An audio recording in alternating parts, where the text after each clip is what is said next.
कृष्ण कृष्ण हरे हरे, हरे राम राम राम हरे हरे।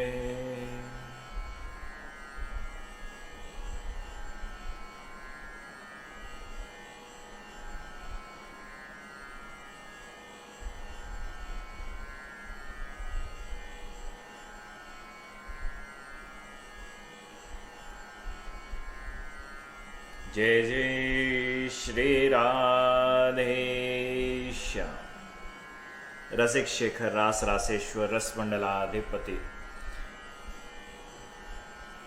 रस नायक रस विनायक रस समूह रसो वही सहा श्री राधारमण देव की असीम कृपा सो हम सभी श्री राधारमण देव के प्रेमोत्सव के उपलक्ष्य में हो रही श्री बृहद भागवतामृत कथा का आस्वादन करने के लिए समुपस्थित हुए हैं।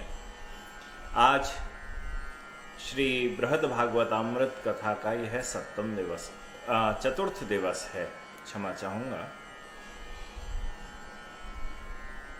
अभी नारद देव जो हैं वह पांडवों के पास पहुँचे हैं, क्योंकि श्री हनुमान के पास जब गए और हनुमान के पास जाके चर्चा करी कि आपकी भक्ति बहुत ही ज़्यादा बड़ी है और आपसे श्रेष्ठ भक्ति किसी की भी नहीं है संसार में, क्योंकि आप तो हनुमान जी भगवान श्री रामचंद्र के सेवक भी हैं, मंत्री भी हैं, उनके योद्धा भी हैं, उनके वंदी भी हैं, उनके वीजन भी हैं, उनके पंखा की भी सेवा कर रहे हैं, चमर की भी सेवा कर रहे हैं, आप उनके दूत भी हैं, आप उनके सेवक भी हैं, आपकी यहाँ तक कुछ के बाल भी ठाकुर जी का छत्र बनकर ठाकुर जी को छाया देते रहते हैं। परंतु हनुमान जी ने वहीं नतमस्तक होकर श्री नारद देव से यह निवेदन करा कि नारद देव, मेरी भक्ति में भी कुछ ना कुछ कमी है। ये भाव हर भक्त का होता है। अगर भक्त को यह लगने लगे कि मेरी भक्ति ही सबसे बड़ी है और जो मैं करता हूं उस भक्ति के अंदर कोई भी किसी भी प्रकार का दोष नहीं है, मतलब मेरे अंदर किसी भी प्रकार का दोष नहीं है, मैं सबसे बड़ा भक्त हूं, जो मेरे गुरु के द्वारा जो मुझे भक्ति बताई है उसे मैं कर रहा हूं और इसके कारण मेरे अंदर से सब दोष चले गए हैं, तो ये सबसे बड़ी गलती है उसकी।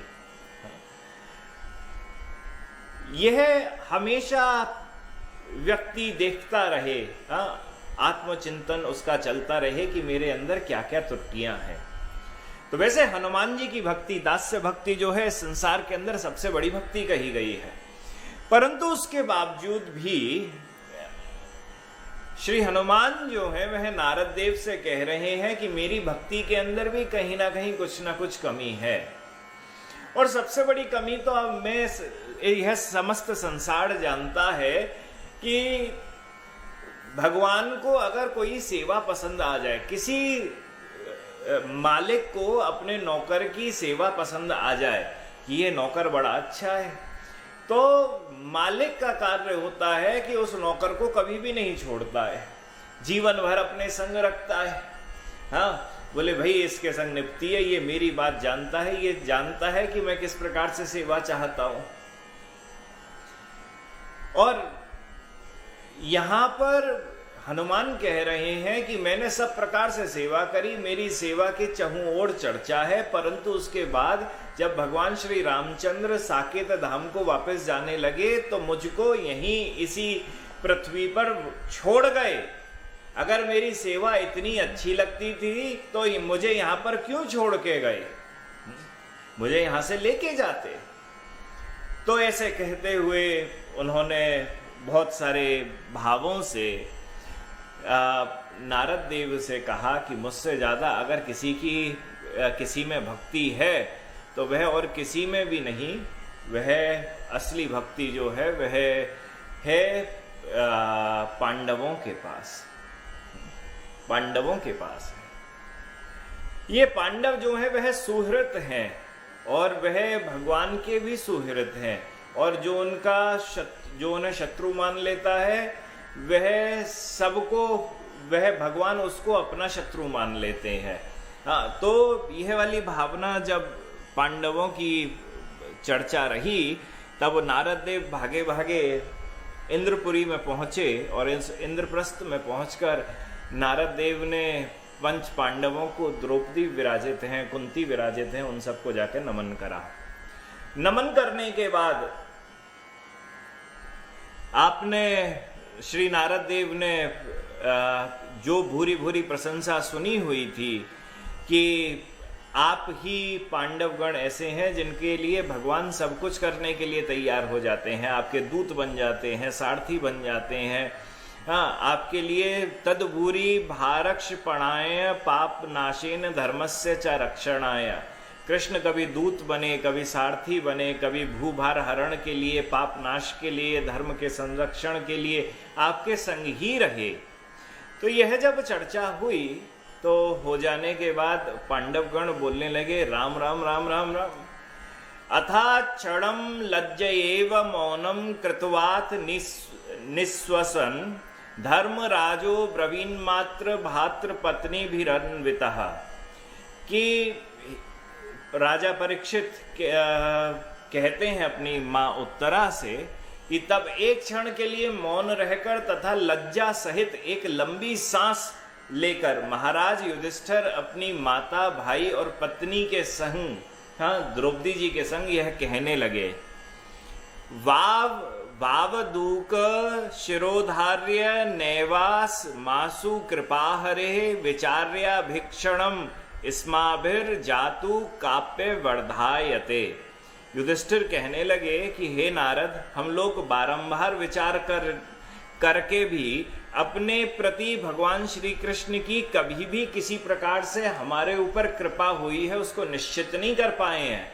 आप कह रहे हो कि हमारे ऊपर बड़ी कृपा करी है, हमारे दूत बन गए, हमारे सारथी बन गए, हमारे सेवक बन गए, परंतु हम सब पांडवगण अपनी माता और अपनी पत्नी के संग यहाँ बैठकर यह निष्कर्ष पर पहुंचे हैं बारंबार, हाँ, सोच विचार करने के बाद, मंत्रणा करने के बाद यह सोच समझकर यह आपसे कह रहे हैं कि हमारे ऊपर अभी तक भगवान श्री कृष्ण की कृपा नहीं हुई है।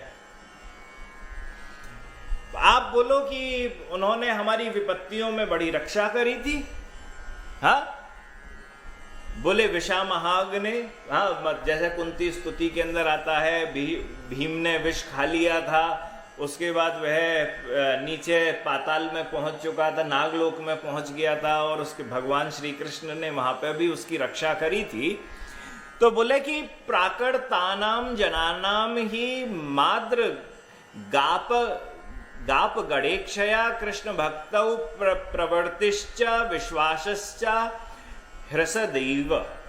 उन्होंने कहा कि ऐसा लगता है कि हमारे ऊपर जितनी विपत्तियां आई हैं ना, तो उन विपत्तियों को देखकर भगवान श्री कृष्ण के साधारण जो भक्त हैं वह भगवान श्री कृष्ण की भक्ति करना ही छोड़ देंगे।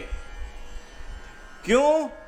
क्योंकि भाई भगवान की भक्ति, साधारण भक्त तो यह कहते हुए चाहता है ना कि मुझे यह वस्तु मिल जाए, मुझे वह वस्तु मिल जाए, मेरे ऊपर किसी प्रकार की कोई भी परेशानी ना हो। और यहां देखो, पांडवों के ऊपर जिस दिन से उनका जन्म हुआ उसी दिन से परेशानी चल रही थी। बोले अगर कृपा होती तो साधारण भक्त तक यह समझ लेता कि हमारे ऊपर कोई भी विपत्ति, इन पांडवों के ऊपर कोई भी विपत्ति नहीं है, तो अगर विपत्ति नहीं है तो भगवान श्री कृष्ण की कृपा है, परंतु इनके ऊपर इतनी विपत्ति है तो साधारण भक्त जानता है कि हमें अभी तक कृपा प्राप्त नहीं हुई है।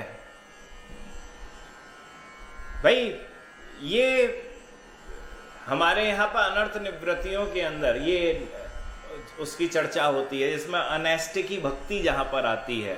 अनैष्टिकी भक्ति में जो 6 प्रकार की भक्ति है, माधुर्य कदाम्बनी जिसकी चर्चा करता है, उसमें एक है कि जब जब भगवान से कोई वस्तु चाहिए होती है तब तब उनकी उपासना करी जाती है।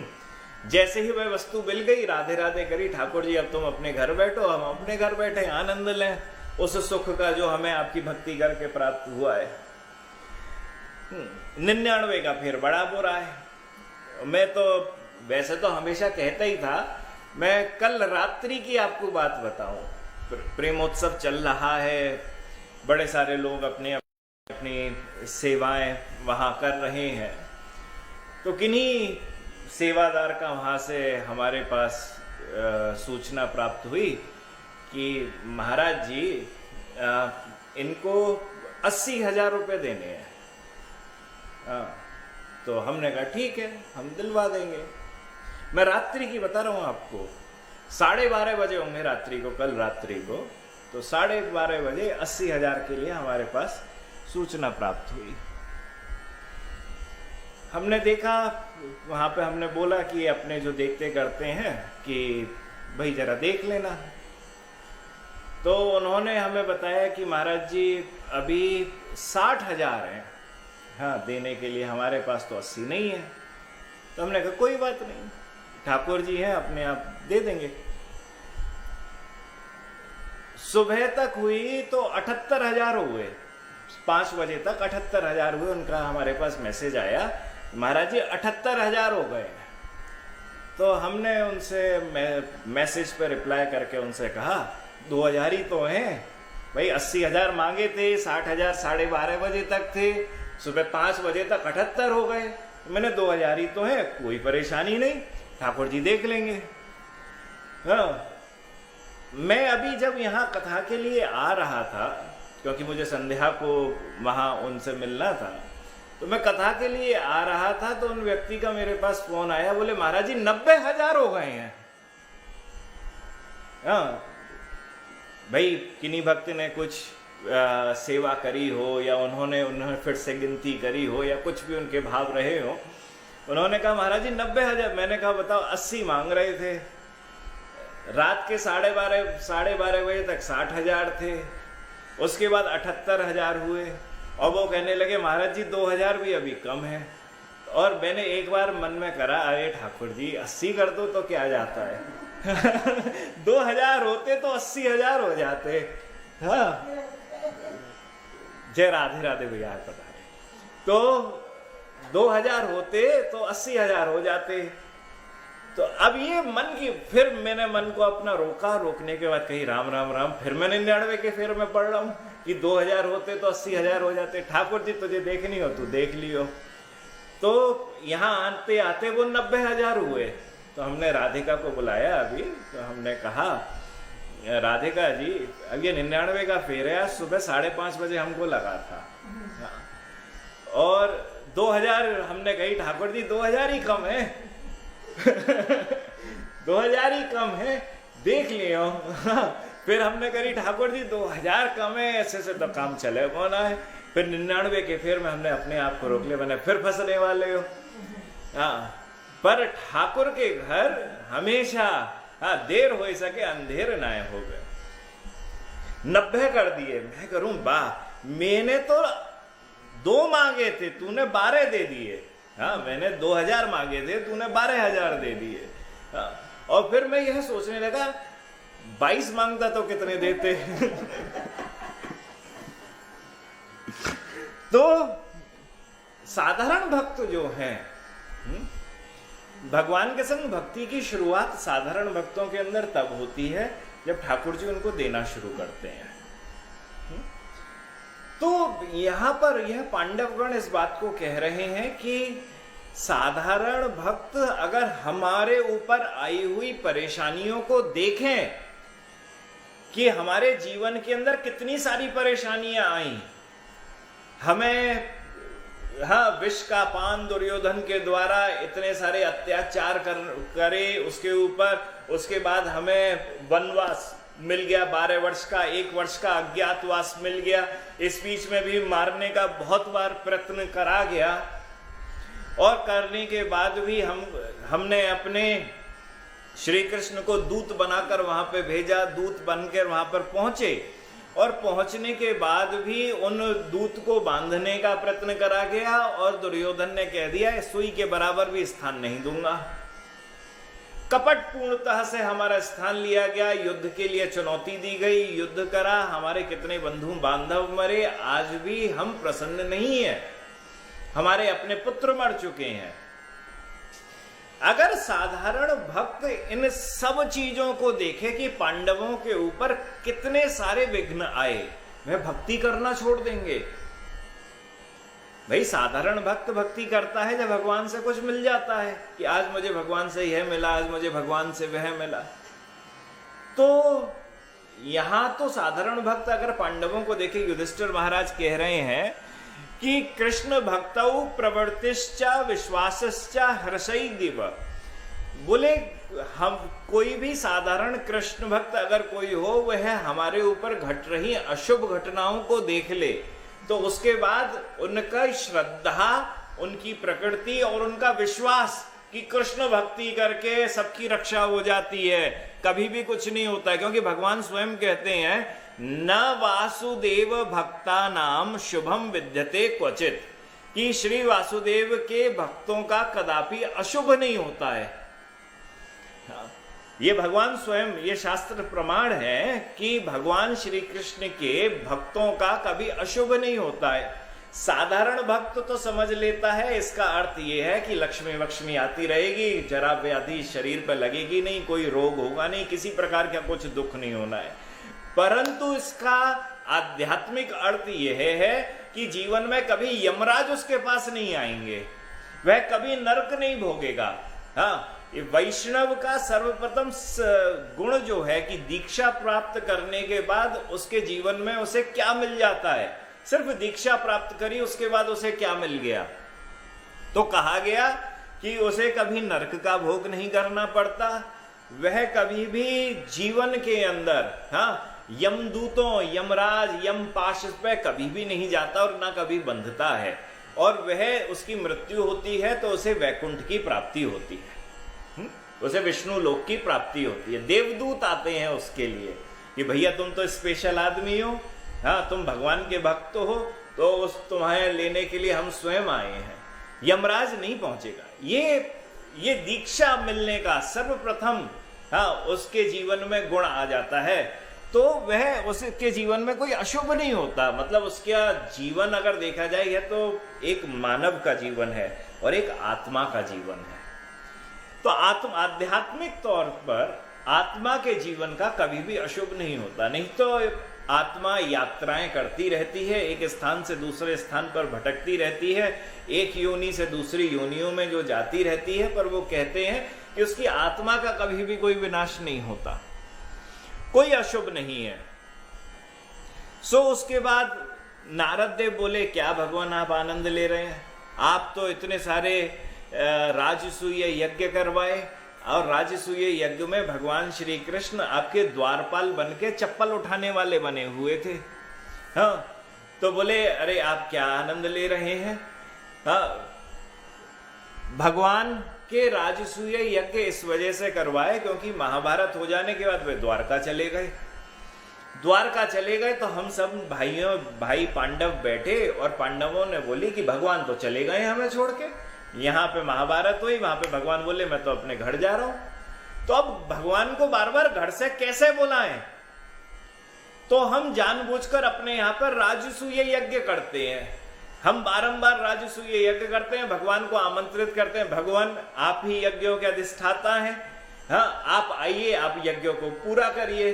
तो भगवान श्री कृष्ण उन यज्ञों को पूरा करने के लिए द्वारका से बारंबार आ जाते हैं, और जैसे ही यज्ञ पूरा होता है फिर चले जाते हैं। आप कहते हो कि हम कृष्ण के कृपा पात्र हैं, तो ये घर वापस जाते क्यों है? क्यों? और ये सिर्फ प्रयोजन से आते हैं, यहाँ पे हमारा कार्य है इस वजह से आते हैं, और जैसे ही कार्य पूरा हो जाता है चले जाते हैं। भाई घर में शादी हो, आपने रिश्तेदारों को बुलाया हो, दो तरीके के रिश्तेदार हैं। एक रिश्तेदार तो वो है जो शादी वाले दिन तक ही आएंगे, शादी में बस चेहरा दिखाएंगे और शादी की रात या सुबह तक राधे राधे करके चले जाएंगे। परंतु जो सुहृद हैं, मतलब बहुत ज्यादा आत्मीय आपके स्वजन हैं, संबंधी हैं, वे आपके घर पे 2-4 दिन रुकेंगे और 2-4 दिन पहले भी आ जाएंगे, आएंगे ना, हाँ पूरा वाइंड अप करवा के जाएंगे, करेंगे। तो यहाँ युधिष्ठिर महाराज कह रहे हैं, आप कह रहे हो हम कृष्ण के कृपा पात्र हैं, कृष्ण हमारे लिए इतना सब कुछ करते हैं, काम के समय ही आते हैं, उन्हें जब बुलाया जाता है काम खत्म होते ही सीधे चले जाते हैं, 2 दिन भी नहीं रुकते हैं हमारे यहाँ पर। बोले ये आपको दिखाने के लिए है। फिर अस्मासु यत्तस्य कदापि दौत्यम सारथयम अनंच भव भी रिक्षते तदभूरी भारक्षपणाय पापनाशेन धर्मस्य च रक्षणाय। हे नारद, आप कभी कभी श्री कृष्ण को हमारे दूत, सारथी या अन्य कार्यों को करते हुए देखते हो। आप सोचते हो वो हमारे दूत बने, दुर्योधन की सभा में गए। आप देखते हो वो अर्जुन के सारथी बने। हाँ, ये सब कुछ हमारे लिए नहीं कर रहे थे भाई। भगवान का जन्म 10वें स्कंद के प्रथम अध्याय के अंदर यह चर्चा आई है। बहुत सारे असुरों से आक्रांत होकर यह पृथ्वी त्राही त्राही करती हुई ब्रह्मा से यह कहने लगी कि हे ब्रह्मा, मेरे ऊपर पाप बहुत ज्यादा बढ़ गए हैं। हाँ, असुरों का बड़ा आतंक हो चुका है, इन आतंक को समाप्त करवाइए। तब ब्रह्मा ने प्रार्थना करी। प्रार्थना करके भगवान बोले कि मैं यहां अवतार लेके आऊंगा। तो जो महाभारत का युद्ध था वह किसके कारण हुआ? एक कारण तो यह है कि भगवान बोले मैं हर राज्य में जाकर, हर शहर में जाके महाग पे बैठे हुए असुर राजा को मारूं तो मेरा जीवन बीत जाएगा। क्या करूं? बोले ये महाभारत का युद्ध करवा देता हूं। अच्छे राजा अच्छी तरफ हो जाएंगे, खराब राजा खराब की तरफ, कौरवों की तरफ हो जाएंगे। और जब दुर्योधन की तरफ जब सब खराब राजा हो जाएंगे तब एक बार में मैं सबको मार सकता हूं। तो मैं पृथ्वी का यह जो भार है उसको खत्म कर सकता हूं और धर्म की स्थापना कर सकता हूं। गीता जी यही तो कहती है ना, धर्म की स्थापना के लिए ही भगवान यह सब कार्य करते हैं। बोले ये सब तो बाहरी दिखावा है श्री कृष्ण का कि वो हमारे दूत बने, सारथी बने। ये सब हमसे कोई कार्य इनको नहीं था, इन्हें अपना कार्य ही सिद्ध करना था। भाई रिश्तेदारियों में भी तो होता है ना, बहुत सारे लोग आपका बहुत सारे काम कर लेते हैं, परंतु उन्हें अपना काम सिद्ध करना होता है, अपना प्रयोजन सिद्ध करना होता है। तो बोले किंतु उनके वह सब कार्य केवल भूभार हरण, पृथ्वी का के ऊपर जो भार है उसका हरण, पाप का नाश और धर्म की फिर से पुनर्स्थापना के लिए उनके सब कार्य हुए थे और वह हमारे प्रेमी बने थे। इसके बाद अर्जुन वहां पे बैठे हुए हैं। अर्जुन बोले, बड़ी प्यारी बात है, यथा श्रुतार्था श्रवणाच शुष्क ज्ञानी सुखप्रदम महादुख दुख कृद स्माकम भक्ति महात्म्य जीवनाम। बोले गीता के यथारूप अर्थ का श्रवण केवल शुष्क ज्ञानी को ही सुख देने वाला होता है। अब गीता जी पढ़ना शुरू कर दो। अब गीता जी में इतनी सारी बातें कह रखी हैं, इतनी सारी चीजें कह रखी हैं, वे शुष्क ज्ञानियों के लिए तो बड़ी समझ की चीज है। जो ठाकुर जी की कथाओं का प्रेमी हो, ठाकुर जी के लीलाओं का प्रेमी हो, ब्रज में उन्होंने कहाँ माखन चुराया, कैसे गोवर्धन को उठाया, कैसे चीरहरण लीला करी, कैसे उन्होंने रास लीला करी, कैसे वन विहार की लीला करी, कैसे उन्होंने नौका लीला करी, कैसे श्रृंगार लीला होती है, कैसे गौचारण लीला होती है। अब इतनी सारी लीलाएं हैं ठाकुर जी की। उन लीलाओं के अंदर जो जिसका मन लग चुका है, गीता का यथारूप जो ज्ञान है, गीता जी जो है यथारूप, वे किस काम की हैं? तो शुष्क है, मतलब उसे फिलॉसफी तो है ना उसके अंदर, इसके अलावा तो कुछ भी नहीं है। बहुत सारे लोग कहते हैं बाहर गीता पढ़ो। हाँ, मैं ब्रजवासी हूं, मैं कहता हूं भैया गीता में स्वाद ही नहीं है। और यहां यही बात अर्जुन कह रहे हैं बृहद भागवतामृत के अंदर। वो कह रहे हैं श्रुतार्थ श्रवणाच शुष्क ज्ञानी सुखप्रदम। बोले ये किसके लिए सुख का प्रदायक है? बोले ज्ञानियों के लिए। जो बहुत सारी वेदांत की बातें कर सके, उपनिषद की बातें कर सके, वेद की बातें कर सके, उसके लिए तो ये बहुत बढ़िया है। हाँ, महादुख कृद स्माकम भक्ति महात्म्य जीवनाम। उन्होंने साफ तौर पे कहा मेरे लिए तो वह उपदेश अत्यधिक दुखदायक है। अर्जुन कह रहे हैं कि वो कृष्ण दे बोल रहे हैं गीता को, परंतु मेरे लिए, मैं तो कृष्ण का भक्त हूं ना, मेरे लिए तो यह जो उपदेश था यह बड़ा दुखदायक था, क्योंकि भक्ति की महिमा श्रवण करके जीवित रहने वाले भक्तों के लिए ऐसे उपदेश सुखकरी नहीं होते हैं। भाई मैं आपसे रोज गीता बोलूं, आप बोलो महाराज जी हमें तो गोविंद लीलामृत सुननी है, हाँ महाराज जी हमें तो ठाकुर जी की ये लीला सुननी है, वो लीला सुननी है, निकुंज लीलाएं सुननी है। हाँ, तो जो अर्जुन है जो भक्ति की ही चर्चा कर रहे हैं, भक्ति के ही, हाँ वह एक भक्त हैं, भक्ति योग के एक भक्त हैं, और उनके सामने भगवान क्या कर रहे हैं, हाँ गीता का पाठ कर रहे हैं। तो बोले ले भैया गीता का पाठ कर रहे हो, ठीक है कर लो, पर मेरे लिए तो कोई सुख कर नहीं है। अब इस पे बड़ी प्यारी बात, इसमें टीका सनातन गोस्वामी पाद कहते हैं, बोले यथा श्रुतस्य साक्षात वृत्तया प्रतिपाद्य मानस्य अर्थस्य श्रवणात् तत्शुष्क ज्ञानिनाम आत्मनात्म विवेक पराणाम मुमुक्षुणाम वा सुख प्रदम्य स्मकाम महादुख करम भवति कुतः। बोले भक्ति महात्म्यमेव जीवो जीवनम तद्वताम यद्वा तैनैव जीवितुम शील मेषामिति तेषाम। कहते हैं कि गीता के यथा रूप, हाँ ज्यों के त्यों, अर्थात जो गीता का जो सीधा भावार्थ है उसके अर्थ के श्रवण के कारण वह उपदेश शुष्क ज्ञानियों को अर्थात आत्म अनात्म के विवेक में रत मुमुक्षु व्यक्तियों को सुख देने वाला है।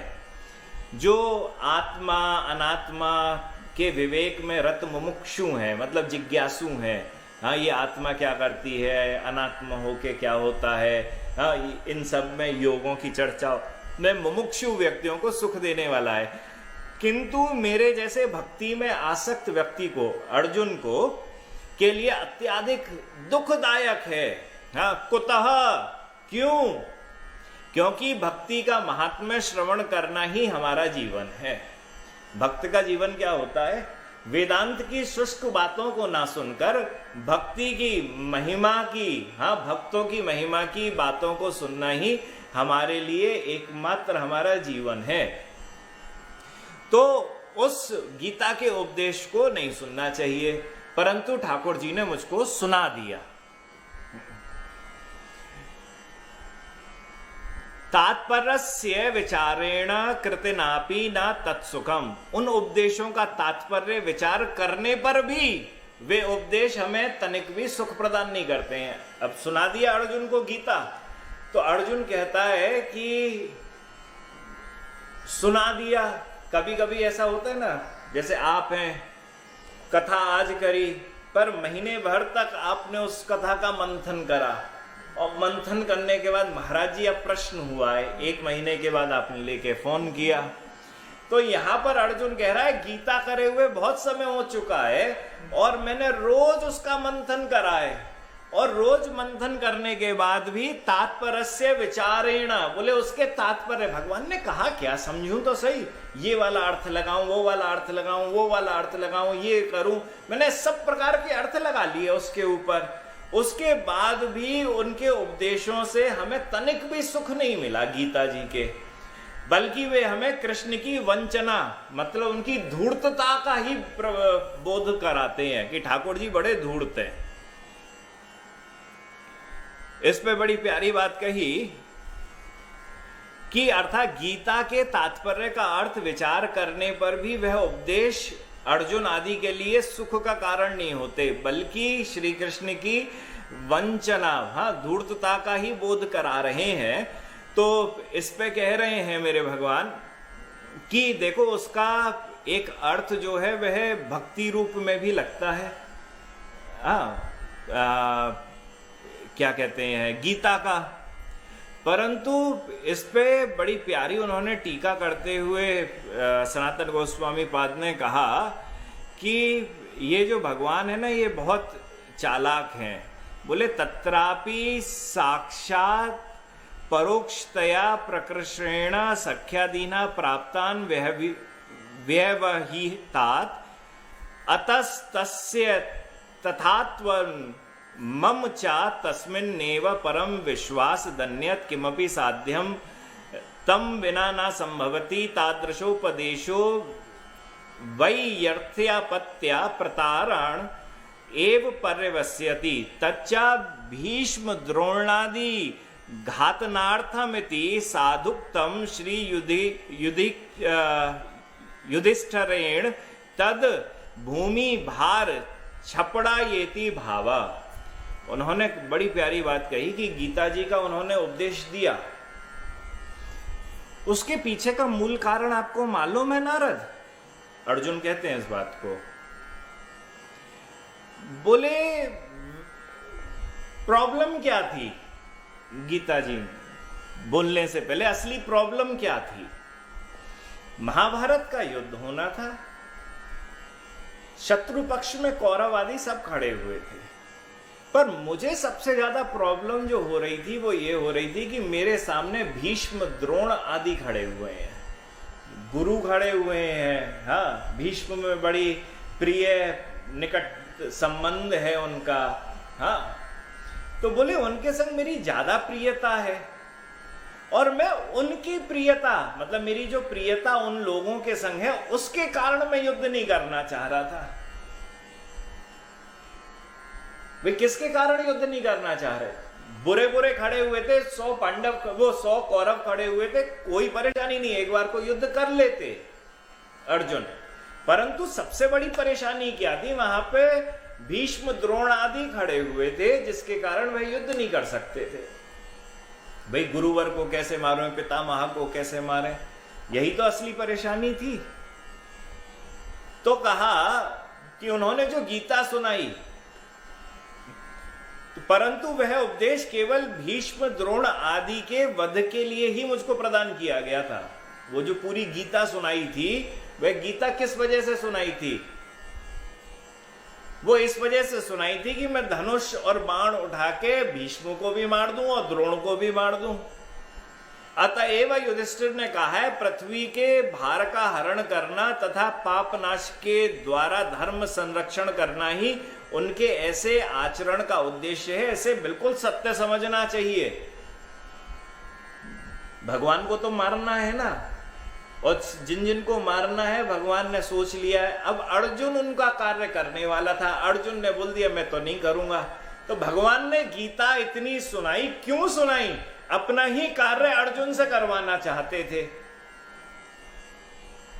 कर्मयोग कर, अरे मैं तो भक्ति वाला इंसान हूं, कर्मयोग में क्या कर्मयोग करूं? बोले आप कहते हो कि कृपा करी, अरे अपनों काम करवाने के लिए आए हमारे पास। महाराज परीक्षित ने कहा, हे माता, आप भी उन्हीं श्री कृष्ण की बहन की पुत्र की पत्नी है, उत्तरा अभिमन्यु की पत्नी है। अतएव आप भी परम सौभाग्यशाली हैं। इसके पश्चात देवर्षि नारद ने उसी समय द्वारकापुरी के लिए प्रस्थान कर लिया, क्योंकि वह पांडवों से बारंबार पूछने लगे कि पांडव, जब तुम कृपा पात्री नहीं हो तो असली में कृपा पात्री कौन है? तो पांडव बोले कि भैया हमारे यहाँ तो काम से आते हैं, उन्हें अपने यहाँ पे भूभार हरण करवाना हो, धर्म की संस्थापना फिर से करवानी हो तो हमारे पास आ जाते हैं, परंतु रहते तो वो द्वारका के अंदर ही हैं। यदुवंशियों को वो जरा सा भी नहीं छोड़ते हैं। तो यदुवंशी जो है वह असंख्य हैं, यादव गण जो है वह असंख्य हैं, एक दो नहीं है। इन 10वें स्कंद के 90वें अध्याय के अंदर इसकी चर्चा है। असंख्य यादव हैं और इनको यादवों के पुत्रों को पढ़ाने के लिए, यादवों के बच्चों को पढ़ाने के लिए 3,188 आचार्य नियुक्त थे। त्रिस्त्रः कोटयः सहस्त्राणाम अष्टाशीति शतानि च। टीचर कितने थे उनको पढ़ाने के लिए? 3,188 टीचर्स उनके बच्चों को पढ़ाने के लिए। तो सोच सकते हैं बच्चों की संख्या कितनी होंगी, फिर उनके माता पिताओं की संख्या कितनी होंगी, चाचा ताऊ और वो सब बातें सब अलग है। सो भगवान बोले कि यादव जो हैं वह भगवान का निज संग करते हैं, हमेशा संग में रहते हैं। भाई जिसके संग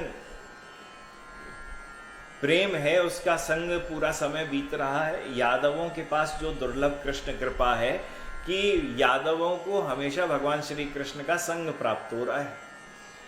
तो संग प्राप्त हो रहा है तो पांडव बोले कि हमसे ज्यादा सौभाग्यशाली अगर कोई है वह तो यदुवंशी हैं, जिनके पास हमेशा भगवान श्री कृष्ण रहते हैं और जहां भी कुछ भी काम कर होता है वह कर करा के वापस अपनी द्वारका नगरी के अंदर चले जाते हैं।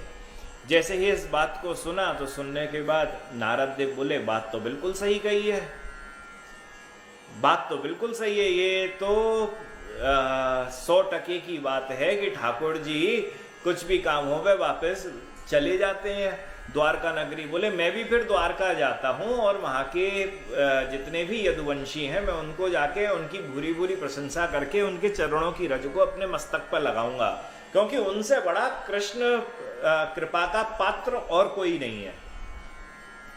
महाराज यही भावना को रखकर द्वारकापुरी के लिए प्रस्थान किया और शीघ्र ही उस द्वारकापुरी में पहुंचकर बार बार दंडवत प्रणाम करते हुए उस पुरी के भीतर प्रवेश किया और दूसरे ही सौभाग्यशाली जितने भी यादव गण हैं उनका दर्शन किया। महाराज यादवों को जैसे ही नारद जी के आने की सूचना प्राप्त हुई, ज्ञात्वा तम यदवो अभ्येत्य धावन्तः संभ्रमाकुलः, जैसे ही यादवों को पता चला कि नारद देव द्वारका में आ गए हैं, सब भागे भागे पहुंचे और पहुंचने के बाद नारद देव का बड़ा उन्होंने सत्कार किया। सत्कार करने के बाद नारद देव ने देखा कि यदुवंशी आए हुए हैं, यदुवंशियों ने देखा नारद आए हुए हैं, तो नारद ने देखा कि ये बहुत बड़े कृष्ण कृपा पात्री हैं, तो नारद ने बैठकर दंडवत प्रणाम किया। यादवों ने देखा नारद आए हैं, यह तो गुरु हैं, हाँ तो ये तो सबसे बड़े मुनि है, तो यहाँ पर यादव उनको नमन कर रहे हैं। ये वैष्णवों की परंपराएं भी हैं। हमारे यहाँ पर कई प्रकार के भक्त कहे गए हैं। सबसे पहले आचार्य होते हैं, किसी भी संप्रदाय के अंदर सर्वप्रथम आचार्य होते हैं, आचार्य गादी होती है। जैसे निम्बार्क संप्रदाय के अंदर निम्बार्काचार्य हुए, उनसे उनकी गादी शुरू हुई। आज भी सलेमाबाद राजस्थान के अंदर उनकी गादी है, वहाँ पर आज भी श्री जी महाराज विराजित हैं। ये आचार्य गादी है, ये सबसे बड़ी है, पूरे संप्रदाय की सबसे बड़ी गादी। ठीक उसी प्रकार से श्री वल्लभाचार्य जी, हाँ उनके आचार्य कुल के अंदर जो भी गोस्वामी बालक हुए, गोस्वामी आचार्य हुए, महाप्रभु श्री वल्लभाचार्य का यह आदेश कि भक्ति करो परंतु दीक्षा जो प्राप्त होगी वह वल्लभ कुल के अंदर जो लेगा, हाँ उसे मेरी ही शरणागति माना जाएगा। तो वल्लभ संप्रदाय के अंदर, पुष्टि संप्रदाय के अंदर गोस्वामी आचार्य गण जो है उनके पास जाके दीक्षा प्राप्त करी जाती है, क्योंकि वहां की आचार्य गद्दी है वह। गौड़िया संप्रदाय के अंदर श्री नित्यानंद प्रभु की गादी, श्री गोपाल भट्ट गोस्वामी की गादी, ये मुख्य गादियां हैं गौड़िया संप्रदाय के अंदर। और उस पर विराजित जो आचार्य गण है वह पूरे सर्व संप्रदाय के अंदर सबसे ज्यादा पूजनीय कहे जाते हैं। तो सबसे बड़ी गादी जो होती है आचार्य गादी कही गई है संप्रदायों के अंदर।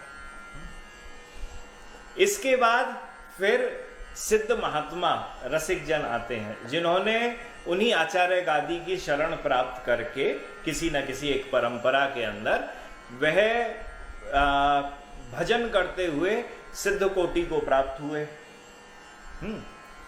फिर कई ऐसे विरक्त महात्मा होते हैं जिन्होंने विरक्ति तो ले रखी है और संग में थोड़ा बहुत भजन कर रहे हैं पर अभी सिद्धता को प्राप्त नहीं हुए। इसके बाद फिर आचार्य आते हैं जो ठाकुर जी का भजन कर रहे हैं, किसी भी भाव में हो, किसी भी ग्रस्त में हो, विरक्त में हो, किसी के अंदर भी हो, चाहे वो ब्रह्मचारी ही क्यों ना हो। इसके बाद आते हैं वह भक्त जो साधारण दीक्षाओं को प्राप्त करते हैं,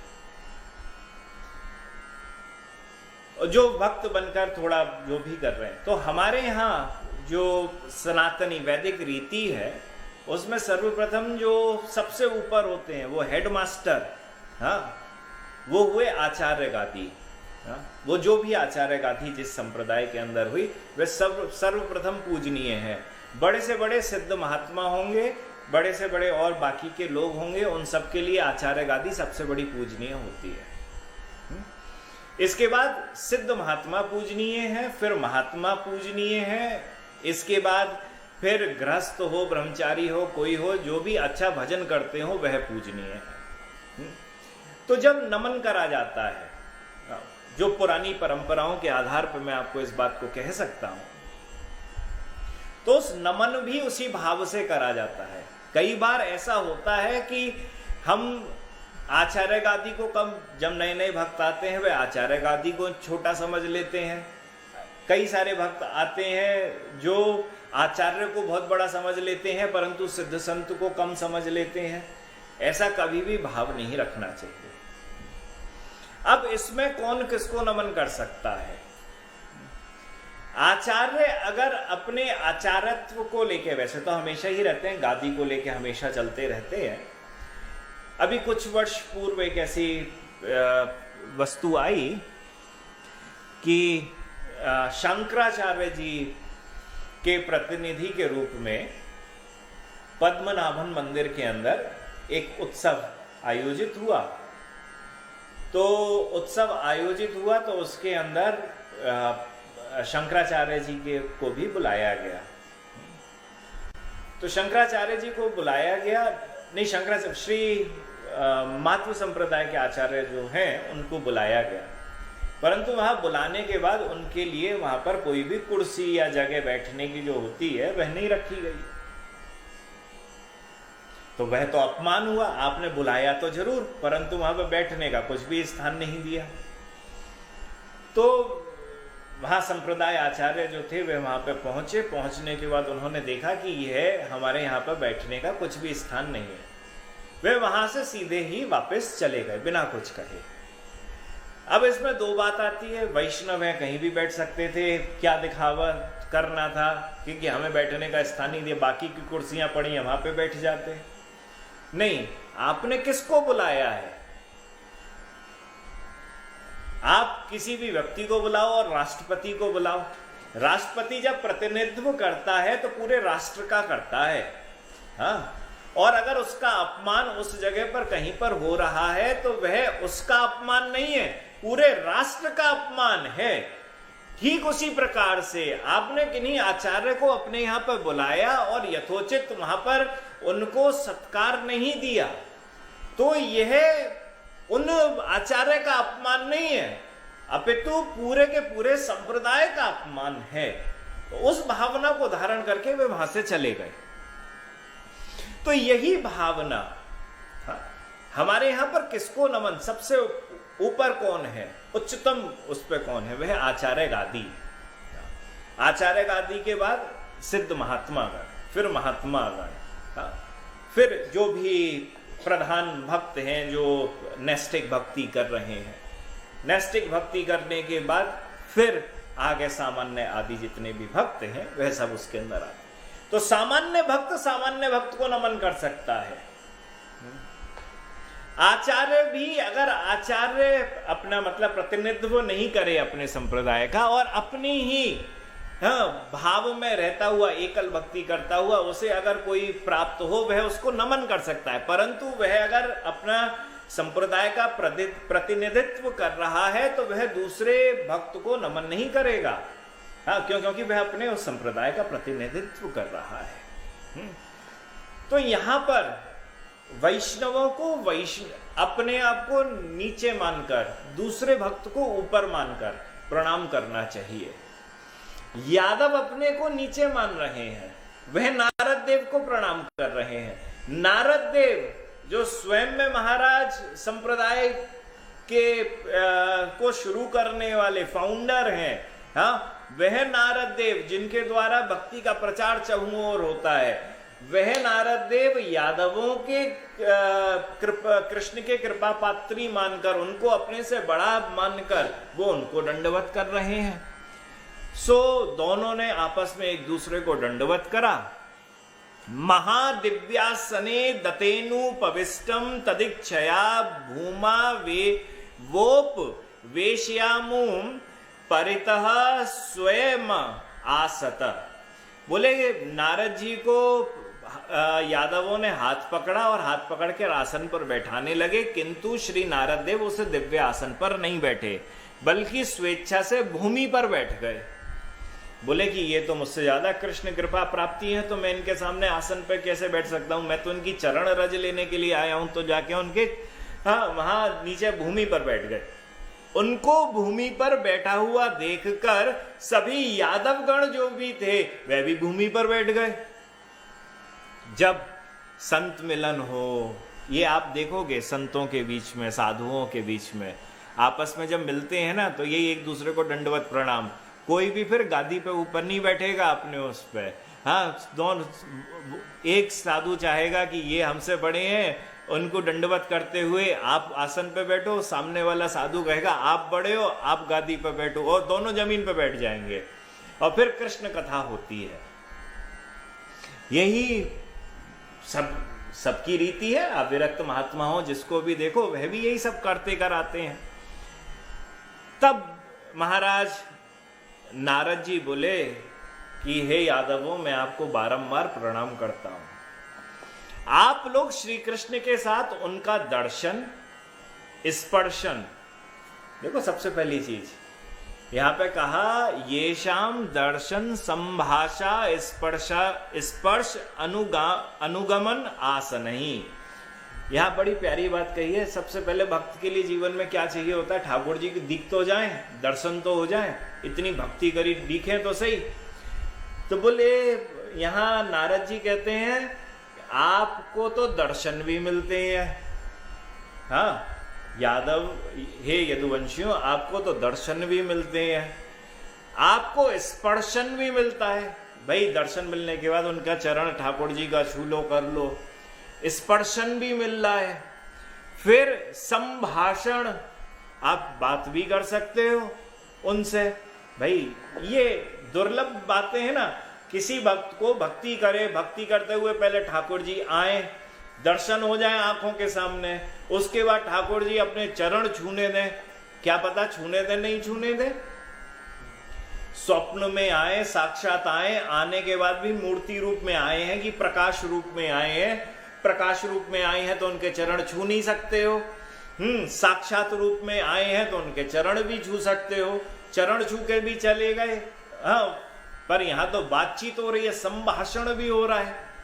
फिर अनुगमन, उपवेशन, भोजन, शयन और विवाह आदि एक सुदृढ़ संबंधों से भी श्रेष्ठ प्रेम संबंध के द्वारा आपसे बंधे हुए हैं।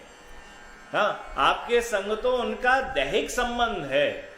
भाई किसी के संग दैहिक संबंध, अब राष्ट्रपति के संग दैहिक संबंध हो जाए तो वो तो बहुत बड़ा व्यक्ति है।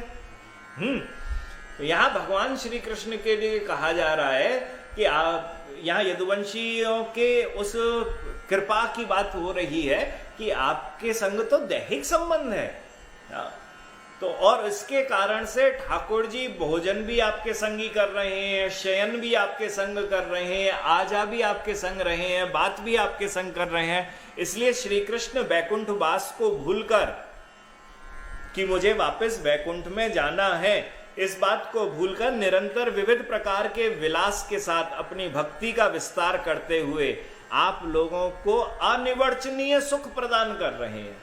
भगवान श्री कृष्ण इतनी सारी चीजें उनके भक्तों के संग वहां पे कर रहे हैं, तो करते हुए अनिवर्चनीय है, ये कहने योग्य नहीं है। अगर यह कोई सोचे कि इसको कह दे और कहने के बाद सामने वाला व्यक्ति समझ ले, वह समझ नहीं सकता है। जैसे जल अलग अलग स्वाद का होता है, आपके यहाँ पर अलग स्वाद का होगा, वृंदावन का स्वाद पानी का अलग होगा, दिल्ली का अलग होगा, हाँ आपके यहाँ का पानी का स्वाद अलग होगा। हर जगह के पानी के स्वाद जो हैं वह अलग हैं। तो उन स्वादों को आप कह नहीं सकते हो। यही कह सकते हो अच्छा है कि बुरा है, हाँ, या मीठा है कि खारा है। कितना मीठा है और कितना खारा, ये अनुभवजन्य बात है। जिसने जितनी जगहों पर जाके उसका अनुभव करा हुआ है वह जान सकता है। तो अनिवर्चनीय है, ये बोला नहीं जा सकता है, अनुभव की बात है। तो यादवों को जो कृष्ण कृपा प्राप्त हुई है वह अनिवर्चनीय है, बोली नहीं जा सकती है। परंतु अगर आप स्वयं में यादव होते और आपका भी दैहिक संबंध भगवान श्री कृष्ण के संग होता और भगवान श्री कृष्ण का आप स्पर्श, दर्शन, संभाषण, अनुगमन, शयन, भोजन सब संग में करते, तब आप उसके अनुभव को समझ सकते थे कि ठाकुर जी की कृपा आपके ऊपर कितनी है। परंतु यह बोला नहीं जा सकता, हाँ, इसका अनुभव किया जा सकता है। तो बारंबार महाराज नारद देव वहां पर दंडवत लगाने लगे और दंडवत लगाते हुए कहने लगे, यादवों आपके ऊपर तो बहुत बड़ी कृपा है ठाकुर जी की। जैसे ही इस बात को कहा सब यादवगण रोने लगे।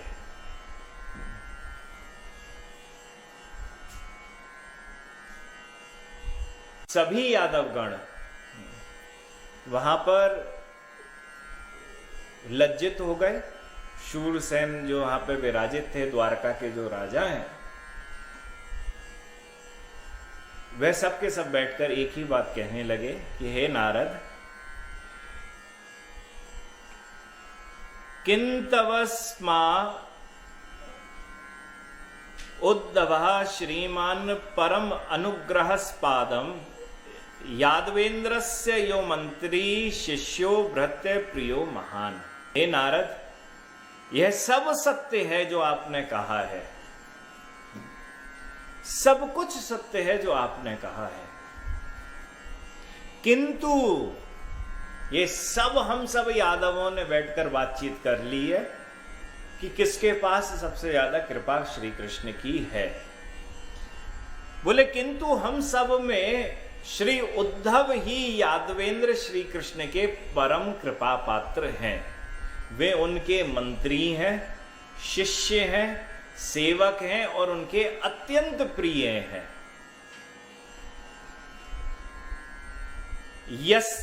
यस्तिष्ठनः भोजन क्रीड़ा कौतुकावसरे हरे महाप्रसादम उच्छिष्टम लभते नित्य में कलह। बोले श्री कृष्ण के भोजन, क्रीड़ा, विहार आदि के समय भी उद्धव उनके संग रहते हैं और भगवान जो भी भोग लगाते हैं उसका महाप्रसाद सीधे उद्धव ही खाते हैं। देखो, एक है आपके संबंधी, बहुत सारे संबंधी हैं। जब आप घर से निकलोगे तभी तो संबंधियों से मिलोगे, हाँ, जब आप घर से निकले तब आप संबंधियों से मिले। परंतु जो घर के अंदर ही है, राजा घर के बाद थोड़ा सा ही निकलेगा। द्वारकाधीश है, मैं तो द्वारकाधीश है ना, महल के अंदर है, अंतःपुर के अंदर बैठे हुए हैं, बारंबार थोड़ी ना निकल रहे हैं द्वारका नगरी के अंदर। तो द्वारका नगरी में जो निकले नहीं है वो अधिकतर समय कहां बिता रहे हैं? अपने राजमहल के अंदर। राजमहल में उद्धव उनके मंत्री हैं, उनके सेवक हैं, उनके प्रिय हैं। तो सबसे ज्यादा कृपा किसको मिल रही है? उद्धव को। तो यादव बोले कि हम सबसे ज्यादा अगर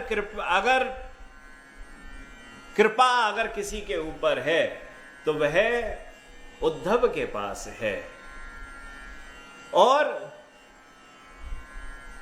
उद्धव की भी क्या बात कहें, उद्धव तो ठाकुर जी को पंखा झलते रहते हैं, उनके चरण दबाते रहते हैं, उनके चरणों को अपनी गोदी पर रख लेते हैं, उनको धीरे धीरे पाद संवाहन करते रहते हैं, हाँ, और ठाकुर जी सोते रहते हैं तो उद्धव उनकी देहरी पर बैठकर उनके ही दर्शन करते रहते हैं। जो उद्धव को प्राप्त है ना, वो किसी को भी प्राप्त नहीं है कृपा। और ठाकुर जी को अपने प्रिय से प्रिय जो भी कार्य करवाने होते हैं उसके लिए वह उद्धव को भेजते हैं।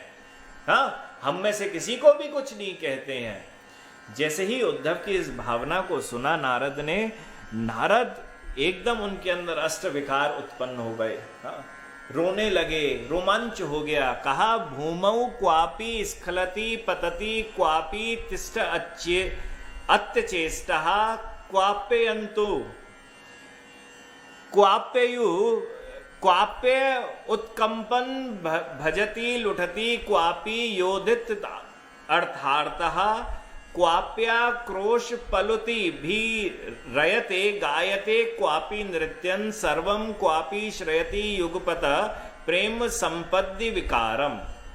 कहा कि जैसे ही उद्धव की कृपा के बारे में सुना, सुनते ही नारद कभी लड़खड़ा जाते, कभी भूमि पर गिर जाते, कभी चेष्टा रहित होकर खड़े हो जाते, कभी भूमि पर लौटते रहते, कभी छलांग लगाते रहते, कभी दौड़ना शुरू कर देते। खुश हो गए कि आज मुझे भगवान श्री कृष्ण का असली कृपा पात्र मिल गया है। उसके दर्शन मुझे मिल जाए, उसके चरणों की रज मुझे मिल जाए तो मेरा जीवन सफल हो जाएगा। इसी भावना को रखते हुए कभी गान कर रहे हैं, कभी नृत्य कर रहे हैं, कभी अष्ट विकार उनके शरीर पर उत्पन्न हो रहे हैं, कभी कंपन आ रही है, कभी रुंदन हो रहा है, कभी रोमांच हो रहा है, प्रेम विकार इतने उत्पन्न हो रहे हैं। तो यहां पे प्रश्न आया कि इतनी सब कुछ हो गया तो व्यक्ति तो बदहवास ही तो हो गया ना, उसे तो होश ही नहीं है। परंतु बृहद भागवतामृत कह रही है कि परंतु वह जा उद्धव से मिलने के लिए रहे हैं। बोले जो व्यक्ति बदहवास हो चुका है उसे रास्ता कैसे मालूम है कि वह उसे जाना कहां है। जिसे होश ही नहीं है, जो रोमांचित हो चुका है, हर्षित हो चुका है, उसे मालूम कैसे है कि किस रास्ते से जाना है जहां पर मुझको उद्धव मिलेंगे। तो श्री सनातन गोस्वामी पाद इसमें कह रहे हैं क्योंकि नारद जो है वह चिरकाल तक द्वारका नगरी के अंदर रहते हैं और द्वारका नगरी में रहने के कारण वह अभ्यास पूर्वक कई बार घर के अंदर रात्रि को जब पूरा अंधेरा हो उसके बाद भी आपका रोज का अभ्यास है आपके घर के अंदर इधर उधर जाने का।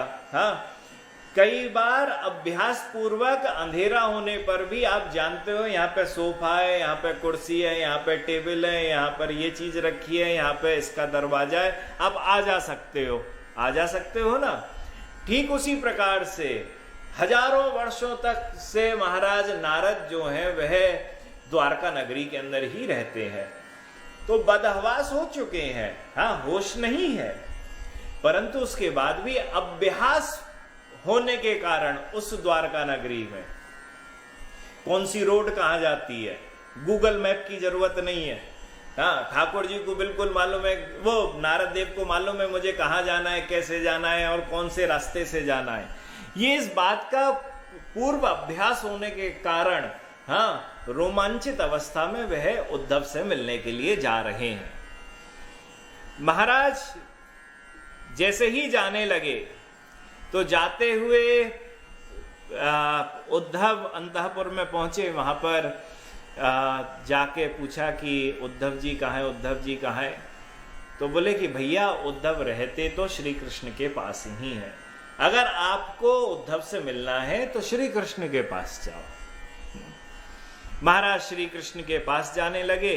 कृष्ण के पास जाने लगे तो कंस की मां वहां पर बैठी हुई है। कंस की मां का नाम है पद्मावती। कंस की मां का नाम क्या है? पद्मावती। ये पद्मावती जो है इसके बारे में कहा गया है ये कौन है, ये किसकी अवतार है। बोले कथा के बीच में जो व्यक्ति आपस में बोलना शुरू कर देते हैं, हाँ, कथा चल रही है पर दो व्यक्ति आपस में बोल रहे हैं, दो चार व्यक्ति आपस में बोल रहे हैं ना, बोले ये पद्मावती की कृपा इनके ऊपर आई हुई है। तो इसके लिए कहा गया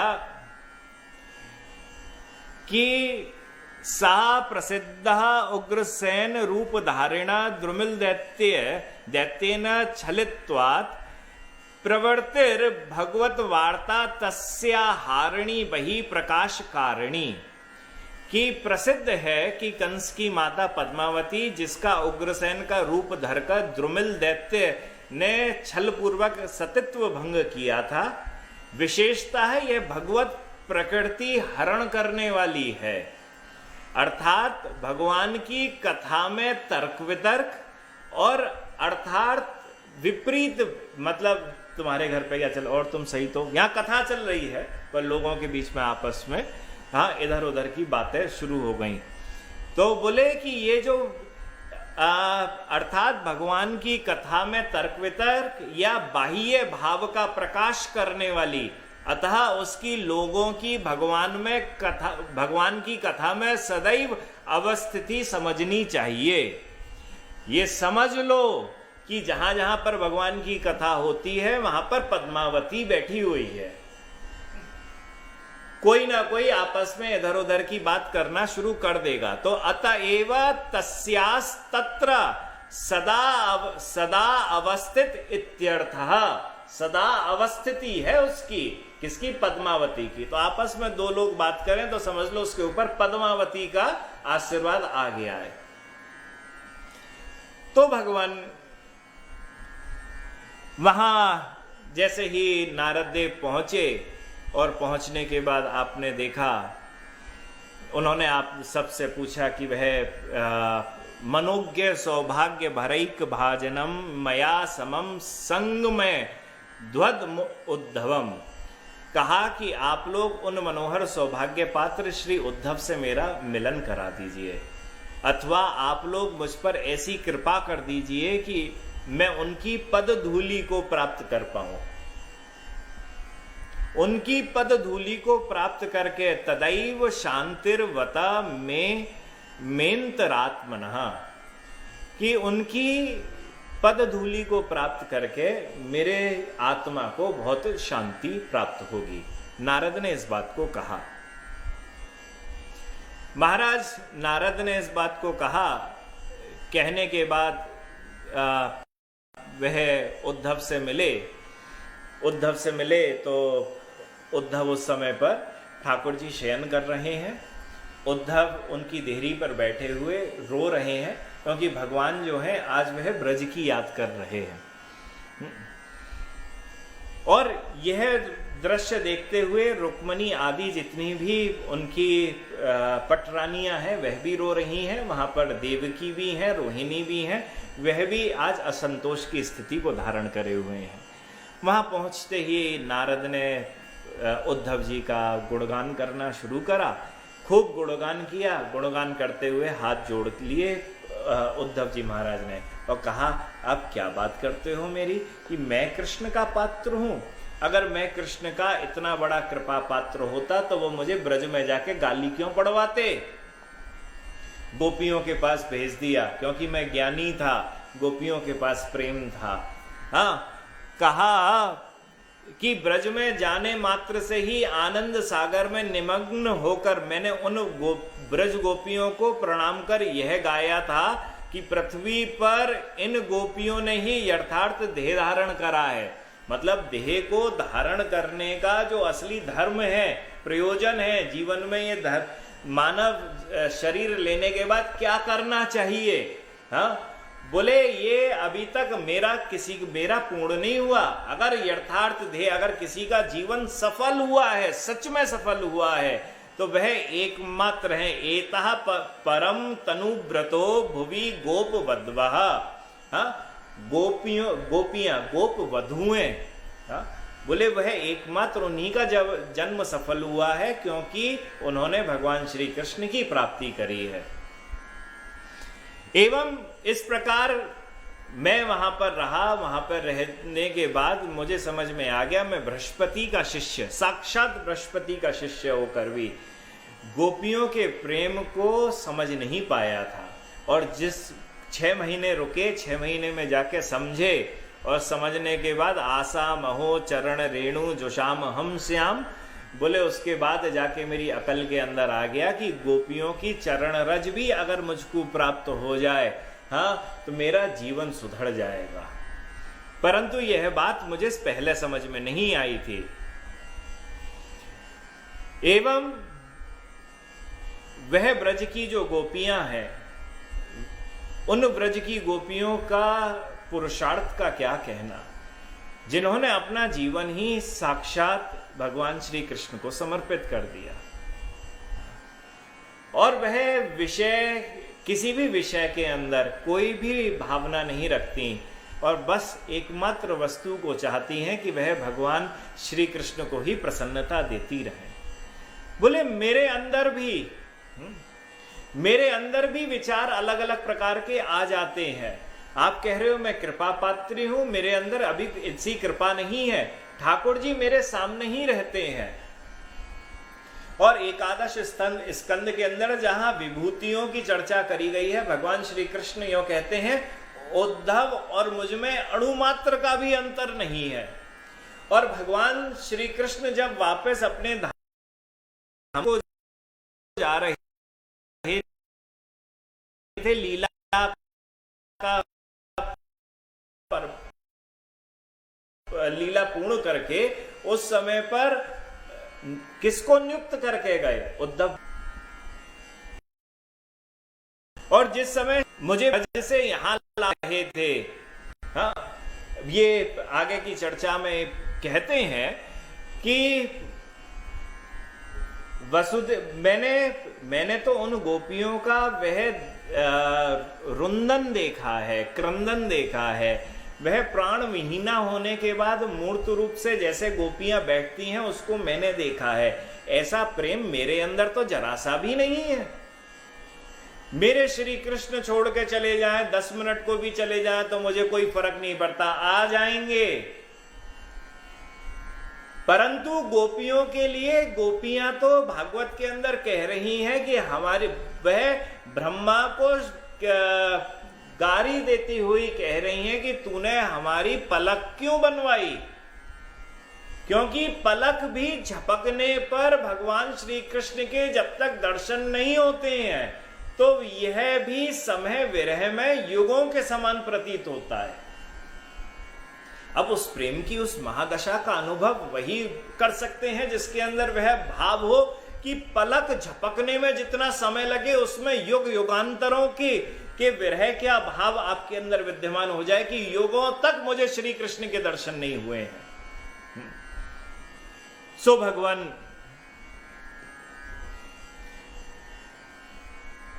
वह जिस समय श्री वसुदेव मुझे ब्रज से यहां ला रहे थे, उस समय यशोदा के महान रोदन को सुनकर कठिन पाषाण भी रोने लगे और निश्चय ही वज्र से विदीर्ण हो गए।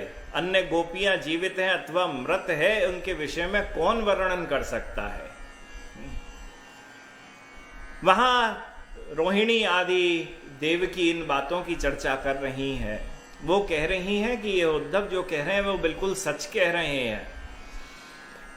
यह ब्रजवासी श्री कृष्ण के माधुर्य से मोहित होकर केवल उनके कल्याण की ही कामना करते हैं। मोहिता इव कृष्णस्य मंगलम तत्र तत्र ही इच्छन्ति सर्वदा स्वयं नापेक्षेन्ते च कहिर्चित। बोले इनको, अब ये देखो, विवाह जो होते हैं ना, उसके अंदर हमें अपना चिंतन ज्यादा होता है। पत्नी ऐसी मिले जो हमारी सेवा कर सके, पति ऐसा मिले जो हमको खुश रख सके। हाँ, कोई किसी को खुश रख पाया, नहीं रख पाया तो परेशानी, कोई किसी की सेवा नहीं कर पाया तो परेशानी। यही भाव है ना। और पति पत्नी का संबंध सबसे प्रगाढ़ संबंध इस संसार के अंदर कहा गया। परंतु उससे भी ऊपर यहां जब श्री कृष्ण की चर्चा आ रही है ब्रजवासियों के संग प्रेम की, तो ब्रजवासी गण क्या कह रहे हैं? ब्रजवासियों के उस प्रेम की चर्चा में कहा जा रहा है, ब्रजवासी श्री कृष्ण के माधुर्य से मोहित होकर केवल उनके कल्याण की ही कामना करते थे और वे कभी भी अपने कल्याण, देखिए इसमें दो बातें हैं। कभी कभी दूसरे के कल्याण की बात सोचते हुए हम अपने कल्याण की भी सोचते हैं कि भैया ऐसे 100 रुपए मिल जाएंगे तो 10 मुझे भी मिल जाएंगे, ये भावना हमेशा रहती है। परंतु शास्त्र में बृहद भागवतामृत कह रहे हैं ब्रजवासियों का प्रेम ऐसा नहीं है। ब्रजवासियों का प्रेम कैसा है? मोहिता एव कृष्णस्य मंगलम तत्र तत्र ही। हाँ, कृष्ण अप्रहत विवेकहा। बोले वे कैसा प्रेम है? बोले ये इनका प्रेम है कि वह हमेशा सिर्फ श्री कृष्ण को ही प्रेम देना चाहते हैं, उन्हीं के कल्याण की कामना करते हैं। फिर ऐसा मत सोच लेना कि उसी में ही वह अपनी कल्याण की कामना भी चाह रहे हैं। नहीं, वो कल्याण की कामना एकमात्र श्री कृष्ण की चाह रहे हैं और अपना सुख उसके अंदर उन्होंने जरा सा भी नहीं लगाया है। मम सुख जो है, मेरा सुख जो है, वो उन्होंने जरा सा भी नहीं लगाया है। ये ब्रजवासियों का वो है। तो बोले मैं तो अपना कहीं ना कहीं जरा सा लगा भी सकता हूं। पद्मावती वहां पे खड़ी हो गई। पद्मावती बोली ए ब्रजवासी, ब्रजवासी तो बड़े बुरे हैं। पादुके न ददुस्ते स्महि कदा चिच्चा क्षुदात रहा गौरसम भक्षते किंचिदिमं बंधयंती तत्र स्त्रियः। पद्मावती जो थी वह बोली कि इन कांटों के वनों में ब्रजवासियों ने ठाकुर जी को घुमाया, पादुका भी ना पहनाई, कोई चप्पल जूता नहीं पहनाया, बल्कि कभी भूख लगने पर श्री कृष्ण थोड़ा सा दूध भी मांग लेते थे तो ये गोपियां उनको बांध के खड़ा कर देती थी। तू हमसे दूध और माखन मांगे? ये कौन से प्रेम की बात करते हो तुम? हाँ। बोले ये गोपियां कोई भी प्रेम नहीं करती हैं और ये ब्रजवासी कोई भी प्रेम नहीं करते हैं। महाराज वहां रोहिणी आदि थी, उन्होंने पद्मावती को कहा ढूंढते तू चुप हो जा, तू क्या जाने उन ब्रजवासियों के प्रेम को। यहां रुक्मिणी बड़े भाव से अब बोलती हैं, बोले मैं तो अर्धांगिनी हूं, मैं तो अर्धांगिनी हूं। किमपि किमपि ब्रूते रात्रौ स्वपन्नपि नामभीर मधुर मधुरम प्रीत्या धेनुरिवाहयति क्वचित उत्त सखी गणान कश्चित गोप अविनाथ मनोहराम संभिनयते वंशी वक्ताम त्रिभंगी पराकृतिम। महाराज रुक्मिणी जी कहती हैं कि मैं तो उन्हीं के संग सोती हूं। आपको अपनी वह बात, उस मर्म बात को बताती हूं जिसको मैंने आज तक कभी नहीं बताया है। कहती हैं प्रभु रात्रि में स्वप्नावस्था में ब्रज की ना जाने क्या क्या बातें करते रहते हैं। यहां उद्धव उनकी सेवा कर, परंतु ठाकुर जी किससे प्रेम करते हैं, यहां उसकी चर्चा। हम सब उनसे प्रेम कर रहे हैं। मतलब यहां पर चर्चा हो रही है कि काशी के जो राजा हैं उनका प्रेम, उनकी भक्ति, उससे भी बड़ी भक्ति किसकी? दक्षिण देश के राजा की, उससे भी बड़ी भक्ति इंद्र की, देवताओं की, देवताओं से बड़ी भक्ति इंद्र की, इंद्र से बड़ी भक्ति ब्रह्मा की, ब्रह्मा से बड़ी भक्ति शिव की। हाँ, शिव ने चर्चा करी मुझसे बड़ी भक्ति वैकुंठ में है, प्रहलाद की है, प्रहलाद ने कहा मुझसे भी बड़ी भक्ति हनुमान की है, हनुमान ने कहा मुझसे भी बड़ी भक्ति प्रहलाद वो पांडवों की है। हाँ, पांडवों ने कहा कि हमसे भी ज्यादा बड़ी भक्ति यादवों की है, यादवों ने कहा कि हमसे भी ज्यादा बड़ी भक्ति उद्धव की है। और उद्धव कह रहे हैं कि भैया हम सब तो उनके बहुत प्रेम करते हैं, परंतु भगवान श्री कृष्ण हम में से किसी से प्रेम नहीं कर रहे हैं।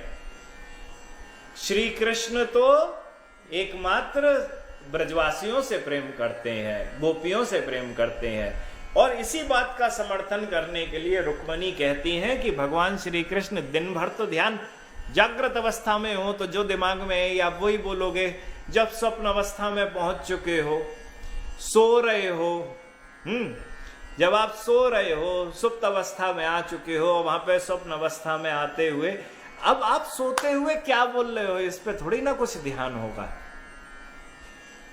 रुक्मिणी जी पलंग के दूसरी तरफ हैं। हाँ, यहां पर भगवान श्री कृष्ण है और रुक्मणी जी कह रही हैं कि मैं आपको मर्म की बात बताऊं कि प्रभु रात्रि में स्वप्नावस्था में ब्रज की ना जाने क्या क्या बातें करते रहते हैं। कभी प्रेम युक्त मधुर स्वर से नाम ले लेकर मानो गौओं को पुकारते हैं, कभी सखाओं को और कभी मानो तो दूसरे गोपों को बुलाते हैं, कभी कभी तो उस निद्रावस्था में ही मनोहर ललित त्रिभंग रूप धारण करके मधुर वंशी वादन का अभिनय करते रहते हैं। मतलब लेटे हुए हैं ठाकुर जी, और लेटे लेटे ठाकुर जी ने पहले गौों का नाम, गोपों का नाम, सबका भी याद कर रहे हैं, और अपने ही हाथों को उन्होंने अपने ओष्ठों पे धारण कर लिया कि मैं बांसुरी बजा रहा हूं। और ठाकुर जी उसी मुद्रा में आके, भाई रात्रि के समय होती क्या है? रासलीला, नित्य रासलीला। ठाकुर जी द्वारका में तो सो रहे हैं, परंतु वृंदावन में तो नित्य रास की लीला करते हैं। और जिसने नित्य रास की लीला को करा हो, वो वहां पर भी अब सोते सोते वह बंसी वादन कर रहे हैं।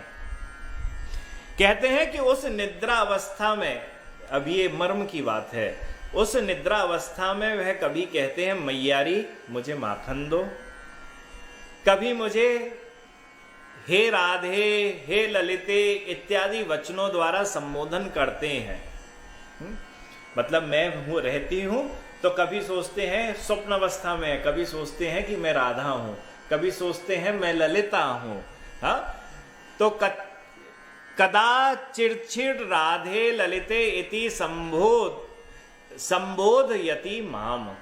बोले कभी मुझे हे राधे, हे ललिते आदि वचनों द्वारा संबोधन करते हैं, और कभी हे चंद्रावली कहकर, यह क्या कर रही हो चंद्रावली, हाँ ऐसा कहकर मेरे वस्त्रों को खींच लेते हैं गुस्से में। कभी शयन करते हुए प्रेमाश्रुओं की धारा से उनके तकिए पूरे बह जाते हैं। देखिए, प्रेम तो वही होता है जो सबके सामने जागृत तो नहीं है, हाँ, परंतु कहीं ना कहीं किसी न किसी भाव से दिख जाता है। आप भी इस चीज को बहुत अच्छे तरीके से जानते हैं कि प्रेम छुपाने योग्य वस्तु नहीं है। क्रोध और प्रेम दो ऐसे हैं भाव हैं जीवन के अंदर जो छुपाए नहीं छुप सकते। किसी के प्रति क्रोध हो और किसी के प्रति प्रेम हो, वह कैसे ना कैसे करके दिख जाता है। ठाकुर जी दिन भर नहीं दिखा रहे उस प्रेम को। ये द्वारका नगरी के अंदर का नियम है कि गोपियों की और वृंदावन की बातें नहीं करनी है, क्योंकि 16,108 पटरानियों को यह डर है कि क्या पता हमको छोड़ के भगवान श्री कृष्ण वापस कब ब्रज को चले जाएं। तो ये कहा कि वे जागृत अवस्था में भी अपने मन में कभी किसी विषय का स्मरण करके निद्रित की भांति ऐसा आचरण करते रहते हैं। हम तो केवल प्रभु की नाम मात्र की पत्नियां हैं, वास्तव में उन ब्रज रमणियों की दासियां भी प्रभु को हमसे अधिक प्रिय हैं। बोले पशुप युवती दास्योप्य स्मदस्य प्रियासतः। बोले जो गोपियां हैं वह, हम तो कहने मात्र की पत्नियां हैं, परंतु हमसे ज्यादा प्रिय कौन है? बोले वह तो जितनी भी गोपियां हैं वह हैं। जैसे ही इस बात को सुना तो यहां बड़ा भाव यह जागृत हुआ कि भगवान श्री कृष्ण वृंदावन जा क्यों नहीं रहे हैं? हाँ, इतना प्रेम है, इतना सब कुछ है, वृंदावन जा क्यों नहीं रहे हैं? और गोपियां भी इस बात को सोच रही हैं कि भगवान तो यहां पर अब भूल गए, अब तो आने नहीं है। यहां पे लोग आपस में कह रहे हैं कि मानस्य च भावस्य भवेत साक्षी प्रयोजनम, कि हृदय का अभिप्राय वैसा नहीं दिखता है श्री कृष्ण का जो उनके कार्य के द्वारा दिखना चाहिए। भाई हृदय के अंदर आपकी कुछ भी भावना बैठी हुई हो कि ये वाली चीज करनी है, हाँ, पर वो बैठा के रखने का क्या काम कि 10 साल के बाद भी कह रहे हो मुझे ये वाला काम तो करना है। अरे जो मन में भावना है वो मन की भावना इतनी प्रबल होनी चाहिए कि वह कार्य हो जाना चाहिए। श्री कृष्ण कब से कहते हुए चल रहे हैं कि मैं तो ब्रज जाऊंगा, मैं तो ब्रज जाऊंगा, मैं तो ब्रज जाऊंगा, परंतु जाते तो है नहीं है ब्रज। तो उनका ऐसा क्या प्रेम है कि जो द्वारका के अंदर बैठे हुए हैं और बड़ा प्रेम कर रहे हैं, परंतु वहां उनके पास, गोपियों के पास नहीं जा रहे हैं। देखो, भावार्थ तो यह है कि गोपियों, ब्रजवासियों को बचाने के लिए जरासंध जो बारंबार युद्ध कर रहा था, उसमें कहीं ब्रजवासियों को जरा सी भी आंच ना आ जाए। हाँ भाई, जरासंध जो है वह कंस की मृत्यु का बदला लेने के लिए बारंबार युद्ध कर रहा था, और जरासंध की सेना जो थी वह कौरवों की सेना से 8500 गुना ज्यादा बड़ी थी। जो मथुरा के अंदर युद्ध हुआ है वह जरासंध के संग वह महाभारत के युद्ध से बहुत बड़ा था, उसकी सेनाओं को अगर गिनती करें तो। और इसी वजह से कि अगर मैं फिर से व्रज में चला गया तो जरासंध के गुप्तचर जरासंध को यह सूचना दे देंगे कि ब्रजवासियों के संग इस वक्त कृष्ण रह रहा है, कृष्ण को मारने का अच्छा समय है, और मैं अपने प्रिय ब्रजवासियों के ऊपर किसी भी प्रकार की कोई आपत्ति विपत्ति को नहीं चाहता हूं। इस कारण से भगवान श्री कृष्ण मन में इतना प्रेम धारण करने के बावजूद भी ब्रज को नहीं जा रहे थे। तो यहां महाराज बात हो रही है, तदस्म जीवनम धिक्का धिक्का तिष्ठेत कंठे धुनापि यत्, कि हमारे जीवन को धिक्कार है, धिक्कार है, हमारे प्राण अभी तक नहीं निकले हैं, कंठ में ही अटक रहे हैं, उनको भी धिक्कार है जो कृष्ण को मथुरा में छोड़कर इन सब वस्त्र भूषण आदि को उपहार में लाए हैं, उन नंद आदि गोपों को भी धिक्कार है, धिक्कार है। अब देखो क्या कि भगवान श्री कृष्ण मथुरा में कंस को मारने से पहले गोपियों से कहा था कि मैं मार के जाऊंगा।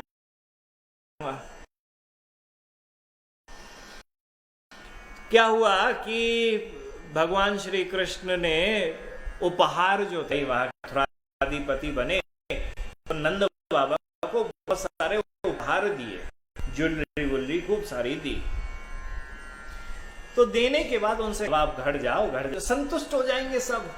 भाई उपहार आए, घर आए, घर पे उपहार का ये त्यक्त वैतान युपानयन, बोले कि है कृष्ण नंद पर है, तू मथुरा में छोड़ के हमारे कृष्ण और बलराम को, तुझको और भी ज्यादा धिक्कार है कि कृष्ण ने तुझको यह जेवर जेवरात दिए और तू उनको हमारे पास लाके हमको ये बहलाना फुसलाना चाहता है।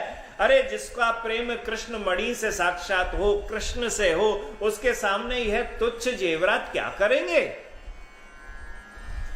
ये तू वस्त्राभूषण देके तू हमें क्या खरीदना चाहता है? अरे यह हमारे उस वियोग को शांत नहीं कर सकता है।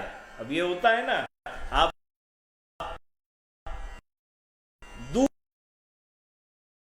दूर हो, क्या करें, बीच बीच में गिफ्ट भेज दी जाए, ये गिफ्ट तो भेज दो, हम आ जाएंगे, 2 महीना लगेंगे, परंतु उनके द्वारा भेजी हुई यह वस्तु तो आई गई। तो कृष्ण ने भी युग को अपनाया कि हम तो जा नहीं रहे अभी, तो लाओ हम किसी वस्तु को भेज दें। तो भेज तो दिया, नंद बाबा नहीं बोले, वियोग में आके 3 दिन तक कुछ नहीं बोल पाए। तो नंद महाराज अपने को अपराधी समझकर 3 दिन तक कुछ नहीं बोल पाए। फिर शोक के कारण विह्वल ब्रजवासियों के प्राणों को निकलता हुआ देखकर उनकी रक्षा के लिए अनेक प्रकार की नंद बाबा सौगंध खाने लगे कि कृष्ण वापस जरूर आएंगे, ब्रज में आएंगे। उनको ऐसा विश्वास दिलाया है और अनेक प्रकार की युक्ति चातुरी द्वारा उन्होंने किसी प्रकार से उनको सांत्वना दी। वहां सांत्वना देने के बाद श्री नंद उवाच कहा द्रव्याण यादहु प्रेम चिन्हानी पुत्र एतान यत्र प्राहीणोत सत्यवाक्य।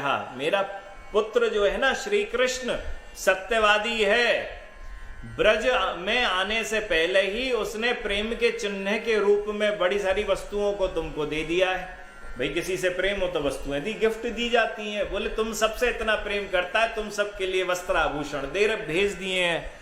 और कृष्ण बड़े जरूरी काम से मथुरा के अंदर थोड़ा व्यस्त है, जिस दिन खाली हो जाएगा उस दिन वापस आ जाए। हाँ, ये करती हुई बड़ी सांत्वना दी। सांत्वना देने के बाद ऐसे करके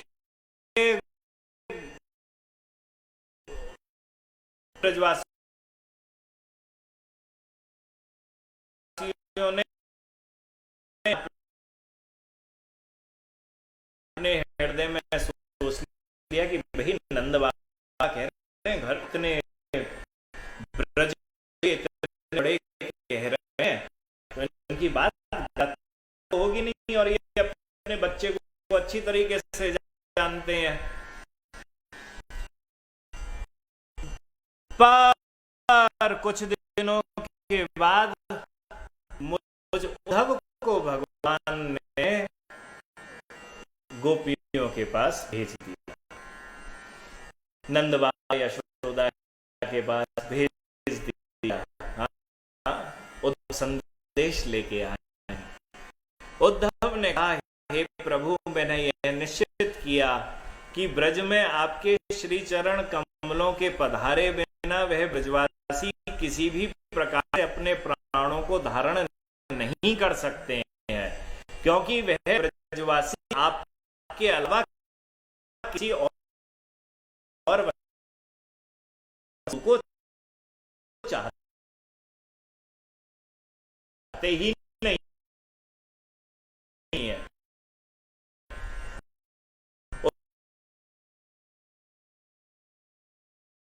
कह रहे हैं कि मैं लेके आया, मैंने बहुत युक्ति से मैंने उन सबको समझाने का प्रयत्न किया। समझाने के बाद भी वह कोई भी नहीं समझे।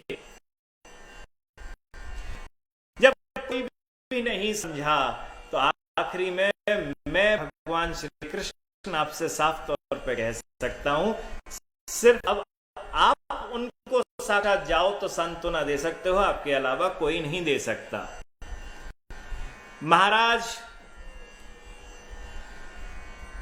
जब कभी श्री कृष्ण वृक्षों की ओट में चले जाने से सखाओं के दृष्टि गोचर नहीं होते थे। जब भगवान श्री कृष्ण लुका छिपी खेलते खेलते हुए वे छुप जाते थे और वह जब सखा उनको नहीं देख पाते थे, तो हे कृष्ण तुम कहां हो, शीघ्र ही आकर हमें दर्शन दो।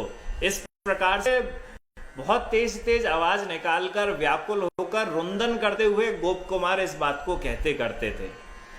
श्री कृष्ण के दर्शन के बिना एक दिन भी ब्रजवासियों के लिए प्रलय की रात्रि के समान होता है।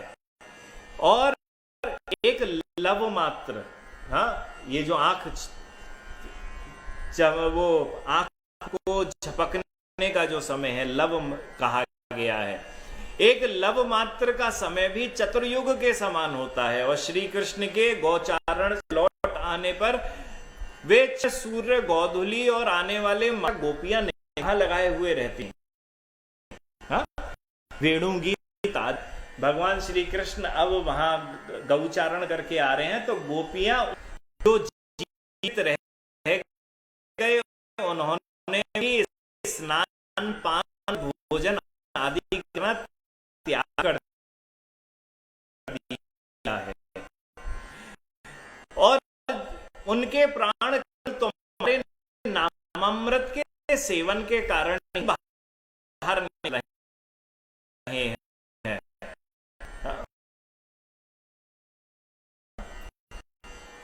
जैसे सुंदर कांड के अंदर भी सीता जी विरह के भाव विराजित हैं अशोक वाटिका के अंदर, और राम राम राम राम राम राम उनका जप चल रहा है, परंतु उनके प्राण क्यों नहीं निकले? विरह में उनके प्राण क्यों नहीं निकले? क्योंकि नाम रूपी नहीं, नाम रूप नहीं, उनके हृदय पर कपाट लगा रखा है प्राणों को बचाए। हाँ, वही बात जो रामचरित्र मानस के अंदर सीता जी के संग हुई, वही वस्तु, वही भाव यहां ब्रजवासियों के संग हो रखा है कि उनके प्राण केवल तुम्हारे नामामृत के सेवन के कारण ही बाहर नहीं निकल रहे। मतलब वियोग में निकलने के लिए तो तैयार है, परंतु नाम का अमृत पीने के कारण वह उनके हृदय से अभी तक वह प्राण नहीं निकल रहे हैं। महाराज तभी उसी समय कृष्ण जगे, कृष्ण की एकदम विरह का भाव उत्पन्न हुआ, कृष्ण का विरह का भाव उत्पन्न हुआ। यहाँ कृष्ण रोने लगे, गोपियों को पुकारने लगे, गोपियों को पुकार रहे हैं, तो यह देखते हुए उद्धव रोने लगे, उन बलराम रोने लगे, उनको देखकर 16,100 पटरानियां रोने लगी, देवकी रोने लगी, हाँ रोहिणी रोने लगी। इन रोते हुए देखकर महाराज उल्का पिंड गिरने लगे, संसार के अंदर भूकंप आने लगे। तभी ब्रह्मा भागे भागे देवताओं के संग उस द्वारका नगरी के अंदर पहुंचे, उस मोहदशा को देखा भगवान की कि वह विरह की किस मोहदशा के अंदर विराजित हैं। पहुंचने के बाद ब्रह्मा कुछ युक्ति देना चाहते हैं, परंतु आज साक्षात भगवान श्री कृष्ण को सामने रोता हुआ देखकर भगवान अब ब्रह्मा स्वयं रोने लगे। ब्रह्मा ने बहुत देर के बाद अपने को संभाला और संभालने के बाद कहा कि लवण समुद्र में रैवतक पर्वत के बीच में विश्वकर्मा ने एक नव वृंदावन को बना रखा है। द्वारका के पास एक नव वृंदावन की रचना कर रखी है। बोले भगवान श्री कृष्ण को सीधे तुम वहां पे लेके चले जाओ। क्यों? क्योंकि इन्हें वृंदावन की याद आ रही है। अब किसी को वृंदावन की याद आए तो क्या करे? हाँ, तो वहां कृष्ण और बलराम को वृंदावन की याद आती है, तो उस समय उन्होंने साफ तौर पर महाराज ब्रह्मा ने कही नव वृंदावन जो विश्वकर्मा के द्वारा बनाया हुआ है, वहां पे सब गोपियों की मूर्त रूप रखे हैं, यशोदा जी हैं, नंद बाबा हैं, सब वहां पर मूर्त रूप में हैं, वहां पे श्री कृष्ण को ले जाओ। श्री कृष्ण रोते रोते हो गए। गरुण जी की पीठ पर बलराम जी के संग उनको विराजित करा गया और वह नव वृंदावन में पहुंचे। बेहोश हैं। हाँ, गरुण जी ने उनको अपनी पीठ से उतारा, उनको एक स्थान पर बैठाया।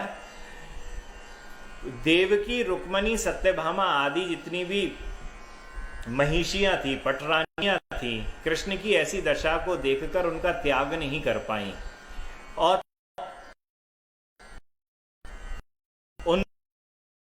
उनको नव वृंदावन में देखने के लिए कि नव वृंदावन में वह क्या करते हैं, वह नव वृंदावन में पहुंच गई और जाके छुप के खड़ी हो गई कि कृष्ण उनको नहीं देख पाए।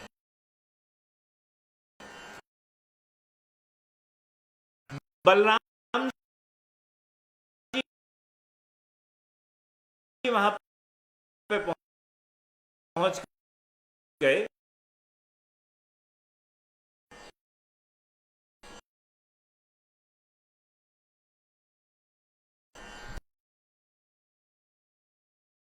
राम जी संग में है, तो अतः कृष्णाग्रजः प्राप्तः छायेन स्वस्थतामेव तम सर्वार्थमभिप्रेत्य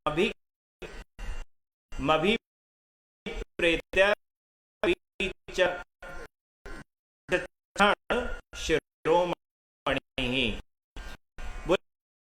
बुद्धिमान श्री बलराम क्षण भर में ही सचेतन होकर ब्रह्मा उपमा के अभिप्रेत अर्थ तो समझ गए कि न वृंदावन में ले जाने की बात कही, और सर्वप्रथम अपने मुख कमल को और फिर अपने अनुज श्री कृष्ण के मुंह को धुलाया। धोने के बाद धीरे धीरे से श्री कृष्ण के कमर में एक पटका बांध दिया और धारण करा दिया और बंसी दे दी। कृष्ण अभी भी बेहोश ही है। हाँ, और वैजयंती की माला मस्तक पर मयूर पिछ, कानों में नवगुंजा निर्मित कर्णभूषण अर्पित कर दिया। राम जी ने पूरा मेकअप किया जो यहाँ वृंदावन वाले कृष्ण का है वैसा वाले कृष्ण का गायब कर दिया। करने के बाद बड़े प्रेम से उनको उठाया। तो उठाने के बाद महाराज भगवान उठे तो उन्हें ऐसा लगा कि अभी तक मैं द्वारकाधीश था, मैंने महाभारत के युद्ध में गया, मेरी 16,108 पटरानियां, ये सब स्वप्न था ऐसा लगने लगा उनको। भाई उठे, उन्हें वृंदावन से दिखा, अरे मैं ले हो गया। तो सामने देखी यशोदा मां मूर्ति रूप में खड़ी है, तो अरे मैया मैं तो आज बड़ा बेकार सा स्वप्न देखने लगा, और उसमें मैंने देखा कि मेरी तो 16,108 पटरानियां हैं, मैं तो कहीं किसी द्वीप पे राजा बना हुआ हूं, मेरे कितने सारे घर परिवार है, इतने मेरे पुत्र पौत्र हो चुके हैं। यशोदा जी कैसे बोले, वो तो मूर्ति रूप में खड़ी है। तो रोहिणी जी पे आई, रोहिणी जी बोली तुम्हारी माँ तुमको लेट उठता हुआ देखकर डर गई और उनका ब्लड प्रेशर हाई हो गया, तो वो बोल नहीं पा रही है। तो बोला कि तुम्हें लेट उठता हुआ देखकर उनको वो रोगग्रस्त हो गई है, वो कुछ कह नहीं पा रही है, तो कुछ बोल नहीं पा रही है। तो भैया तेरे ग्वाल वाल, तेरी गऊएं पहले ही चली गई, तू इतना लेट उठाए, तो ऐसा कर, हम तुझे टिफिन बांध के देती है, तू जल्दी जा भाग के यहां से। ओ भगवान, जैसे ही इस बात को सुना और जल्दी से स्नान किया, स्नान करके वृंदावन में सब चीज नकली है, वहां पे तैयार हुआ। अरे मेरे आज तो सखा चले गए, मेरे तो आज गौ चली गई, यह भावना को धारण करके महाराज जाने लगे। जाते जाते एक जगह कोई गोपियों की मूर्तियां देखी, तो कृष्ण बड़े खुश, अरे वाह, मैं तो वृंदावन में और गोपियां बढ़िया, तो आनंद में तो गोपियां कहां उत्तर दे रही, अच्छा बड़ी गुस्सा करके बैठी हुई हो। उसके बाद आगे चले, राधा रानी की मूर्ति दिखी, तो इत्थम सपुष्पा विक्षेपम वदन दृष्ट्वा ताम साचुम्बन मालिंग्य गौ गोपहि संगतो ग्रतः। उन्होंने साफ तौर पे कहा, महाराज ने कहा कि इस प्रकार स्वप्न का वृतांत को सुनाकर नंदनंदन राधिका के दिव्य अंगों पर पुष्प फेंकने लगे। इधर उधर दृष्टिपात करके उनको आलिंगन करने लगे और गौ और गोप बालकों के गए। और रुक्मणी और जामवती ने भगवान के उस महाप्रेम दर्शन करे कि वह राधारंग कैसा भाव रखते हैं, उसी समय ही मूर्छित होकर इस पर गिर पड़ी। यहां गिर पड़ी के बाद कह रहे हैं कि अरि पुण्यहीन पद्मावती, अरि पुण्यहीन देवकी, अरि दुर्भागी रुक्मणी, अरि नीच सत्यभामा, हीन जामवती इत्यादि जितना है। हाय, तुम लोगों ने श्री कृष्ण की इन चेष्टाओं को अब अपने अपने अभिमान को त्याग कर गोपियों की दासी बन जाओ। पद्मावती कह रही है कि तुम किस सौभाग्य का वर्णन करती हो कि तुम श्री कृष्ण हो। ये देखो श्री कृष्ण को यहाँ पर तुमको भूल चुके, तुम्हें ध्यान में नहीं है जितना गोपियों से और श्री राधा रानी से कर रहे हैं। तो सौभाग्य के अभिमान को अब गोपियों की दासी बन जाओ। महाराज बात को कहा, ये सब बात सबने मानी कि गोपियों का सौभाग्य जितना है उतना सौभाग्य और किसी का भी नहीं है, क्योंकि सबसे बड़े अगर कोई भक्त कहे भी गए हैं वह कोई नहीं, वह साक्षात गोपियां ही कही गई हैं। रुक्मणी जी तो स्वयं कहती हैं कि ब्रज गोपियों ने और पारलौकिक समस्त प्रकार के साध्य साथ जलांजलि देकर तथा पति पुत्र आदि का परित्याग करके श्री वृंदावन में रासलीला आदि विलास श्रेणी द्वारा किसी एक अत्यंत निगुण रीति से प्रेम आतुष्ण की सेवा की थी, और वह सेवा हमारे द्वारा कभी भी नहीं हो सकती है। ऐसी बात तो सत्यभामा को मान आ गए, और मान में आके वह सीधी सीधी वहां चली गई। मान दो करने वाली दो हैं, द्वारका के सत्यभामा और वृंदावन के अंदर है राधा रानी। तो सत्यभामा को गुस्सा आया, मान हुआ, मान होकर श्री कृष्ण जो थे वह यमुना का भाग समुद्र की तरफ गए। समुद्रों की लहरों को देख के समझ गए यही नहीं है। बलदाऊ जी आए, बलदाऊ जी ने फिर धीरे धीरे ध्यान दिलाया कि भाई यह तो ब्रज नहीं है, यह तो नव वृंदावन है, झूठा मूठा वृंदावन है, हमें सांत्वना देने के लिए। तो इस भावना को ध्यान में आते मैं द्वारकाधीश हूँ, अच्छा मेरी पत्नी है, अच्छा मैं तो हाँ मेरे बहुत बड़ा यदुवंश है, इस भावना को उन्होंने याद कर लिया। परंतु जैसे ही रुक्मणी के द्वारा गोपियों की बात को सुना तो सत्यभामा और वहां से छोड़ के चलने लगी। अब वो तो द्वारकाधीश ने कहा, अरे सत्राजिति क्षीण चित्ते मानो यथा, अरे संकीर्ण चित्त वाली सत्राजित की कन्या, तुमने पहले रुक्मणी के पारिजात प्राप्त के समय मान किया था, आज की प्रति मेरे चरम प्रेम को देखकर तू करती है। अरे बुद्धिहीने, मैं तो ब्रजवासियों की वशीभूत हूं, क्या तुम इसको नहीं जानती? यदि तुम मेरे द्वारा तुम सबको परित्याग कर ब्रजवासी कह दें कि इन सब को छोड़ दो और इसी में हम है, तो मैं शपथ खा के कहता हूं मैं तुझको एवं पूरी द्वारका को छोड़ दूंगा।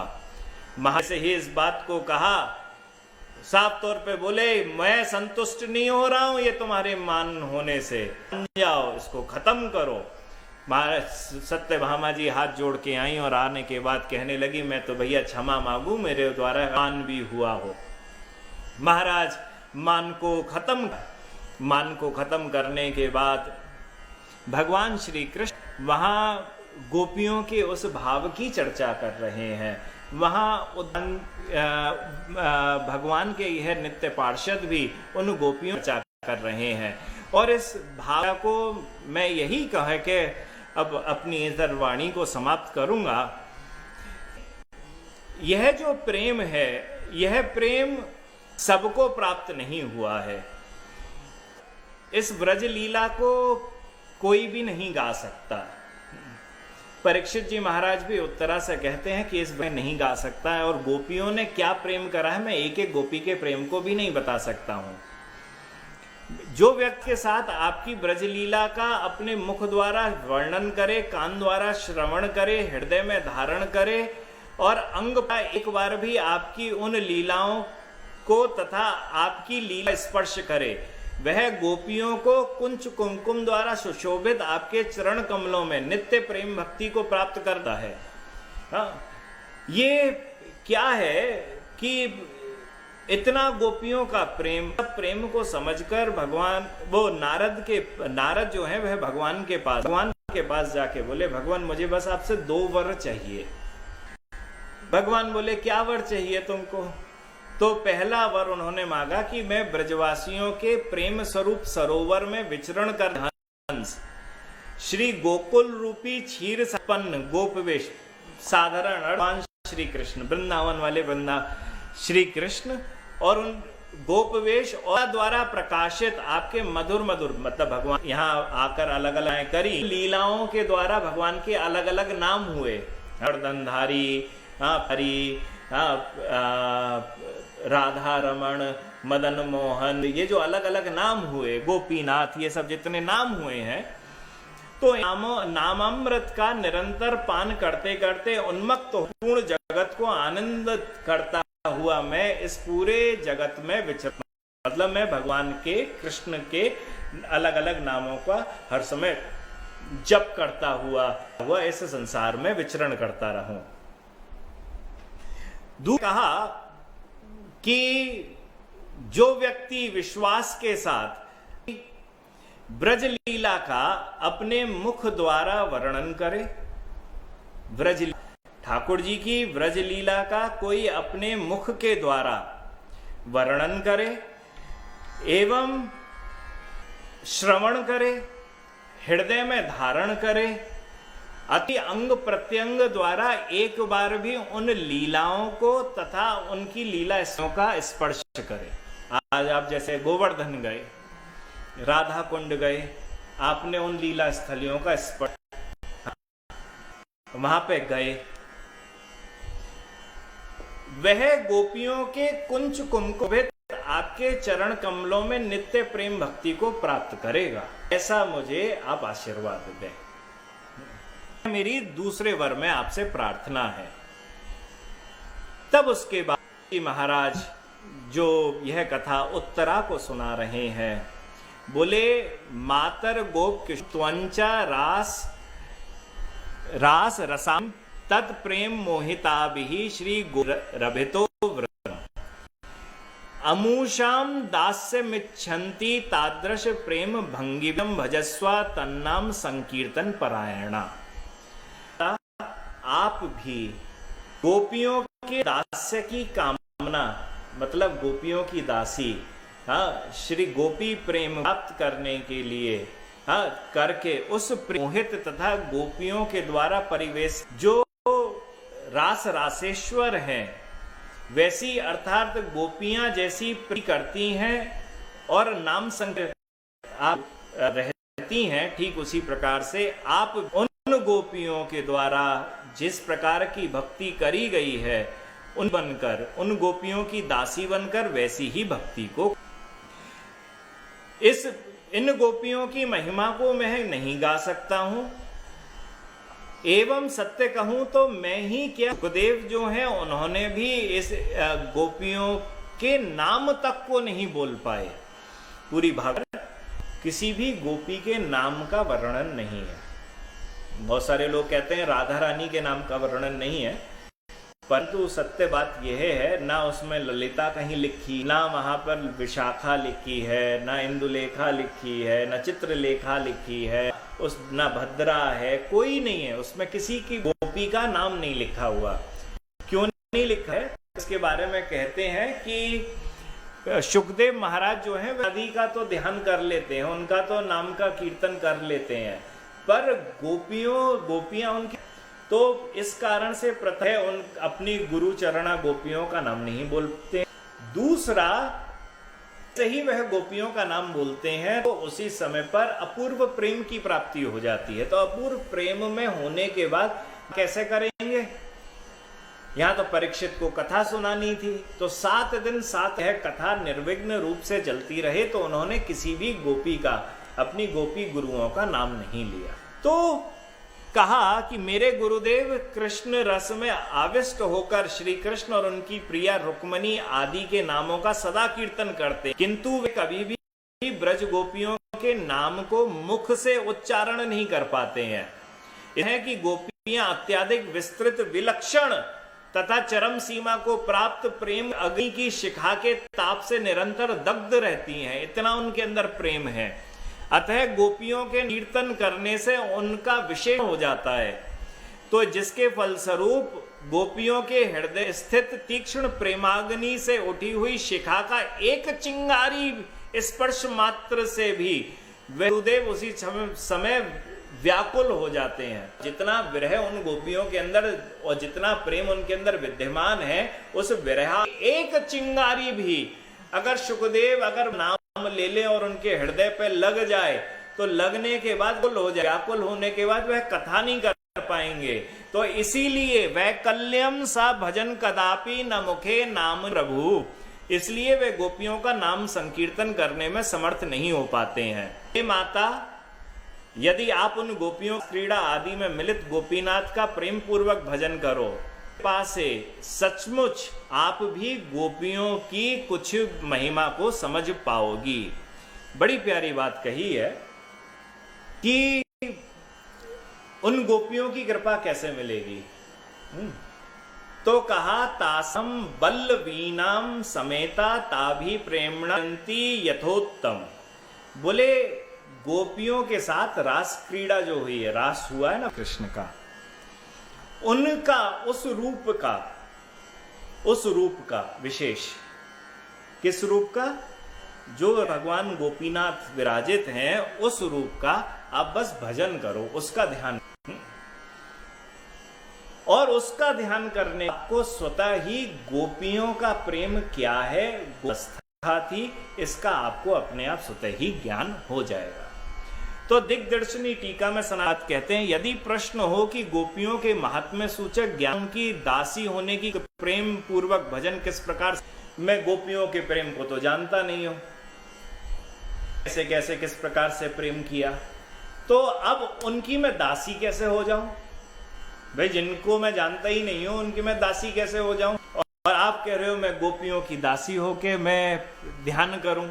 तो इस आशंका के समाधान कह रहे हैं कि हे माता, आप गोपियों के साथ रास क्रीड़ा में मिलित उन्हीं गोपीनाथ का प्रेम पूर्वक भजन, अर्थात मेरे द्वारा पहले आपको जिस प्रकार की बतलाई गई है उस विधि का उल्लंघन ना करके सम्यक रूप से भजन की। यहां पर सम्यक रूप से भजन करने का अर्थ है कि उक्त के विषय में मेरे द्वारा जो आपको नियम कहे गए हैं, मैंने कहा है कि आपको रखते हुए रासमान का आपको ध्यान करना है, उसी से आपको गोपियों का प्रेम मिले। तो मेरे द्वारा जो बताया हुआ है उसमें अपनी बुद्धि नहीं लगानी है, उस जो शास्त्रीय विधि है उसका आप ध्यान करिए और उसी ध्यान को करते हुए आपको गोपियों का प्रेम प्राप्त होगा। और यही बात नरोत्तम दास भी कहते हैं, रागेर भोजन पद कही एबे अभिमत लोक वेद सार एई वाणी सखी अनुगा हैया ब्रजे सिद्ध देह पाहिया सेई भावे वाणी। हाँ, वह स्वयं कहते हैं रागेर भजन पर, राग का, गोपियों का जो राग है मतलब प्रेम है, उसी के भजन पथ पर कही ए मत, बोले यही एकमात्र मेरा मत है। लोक वेद ए वाणी, यह लोक वेद सार सबकी वाणी एक ही। सखीर अनुगा है, सखियों का अनुराग, वह राग अनुगा उन सखी का भाव धारण कर। ब्रजे सिद्ध देहे पाई भावे जुरावे प्राणी, ये लो आपको सब कुछ मिल जाएगा। तो निशिदिन गुण गाई परम आनंद पाई मोने मोर ए अभिलाष।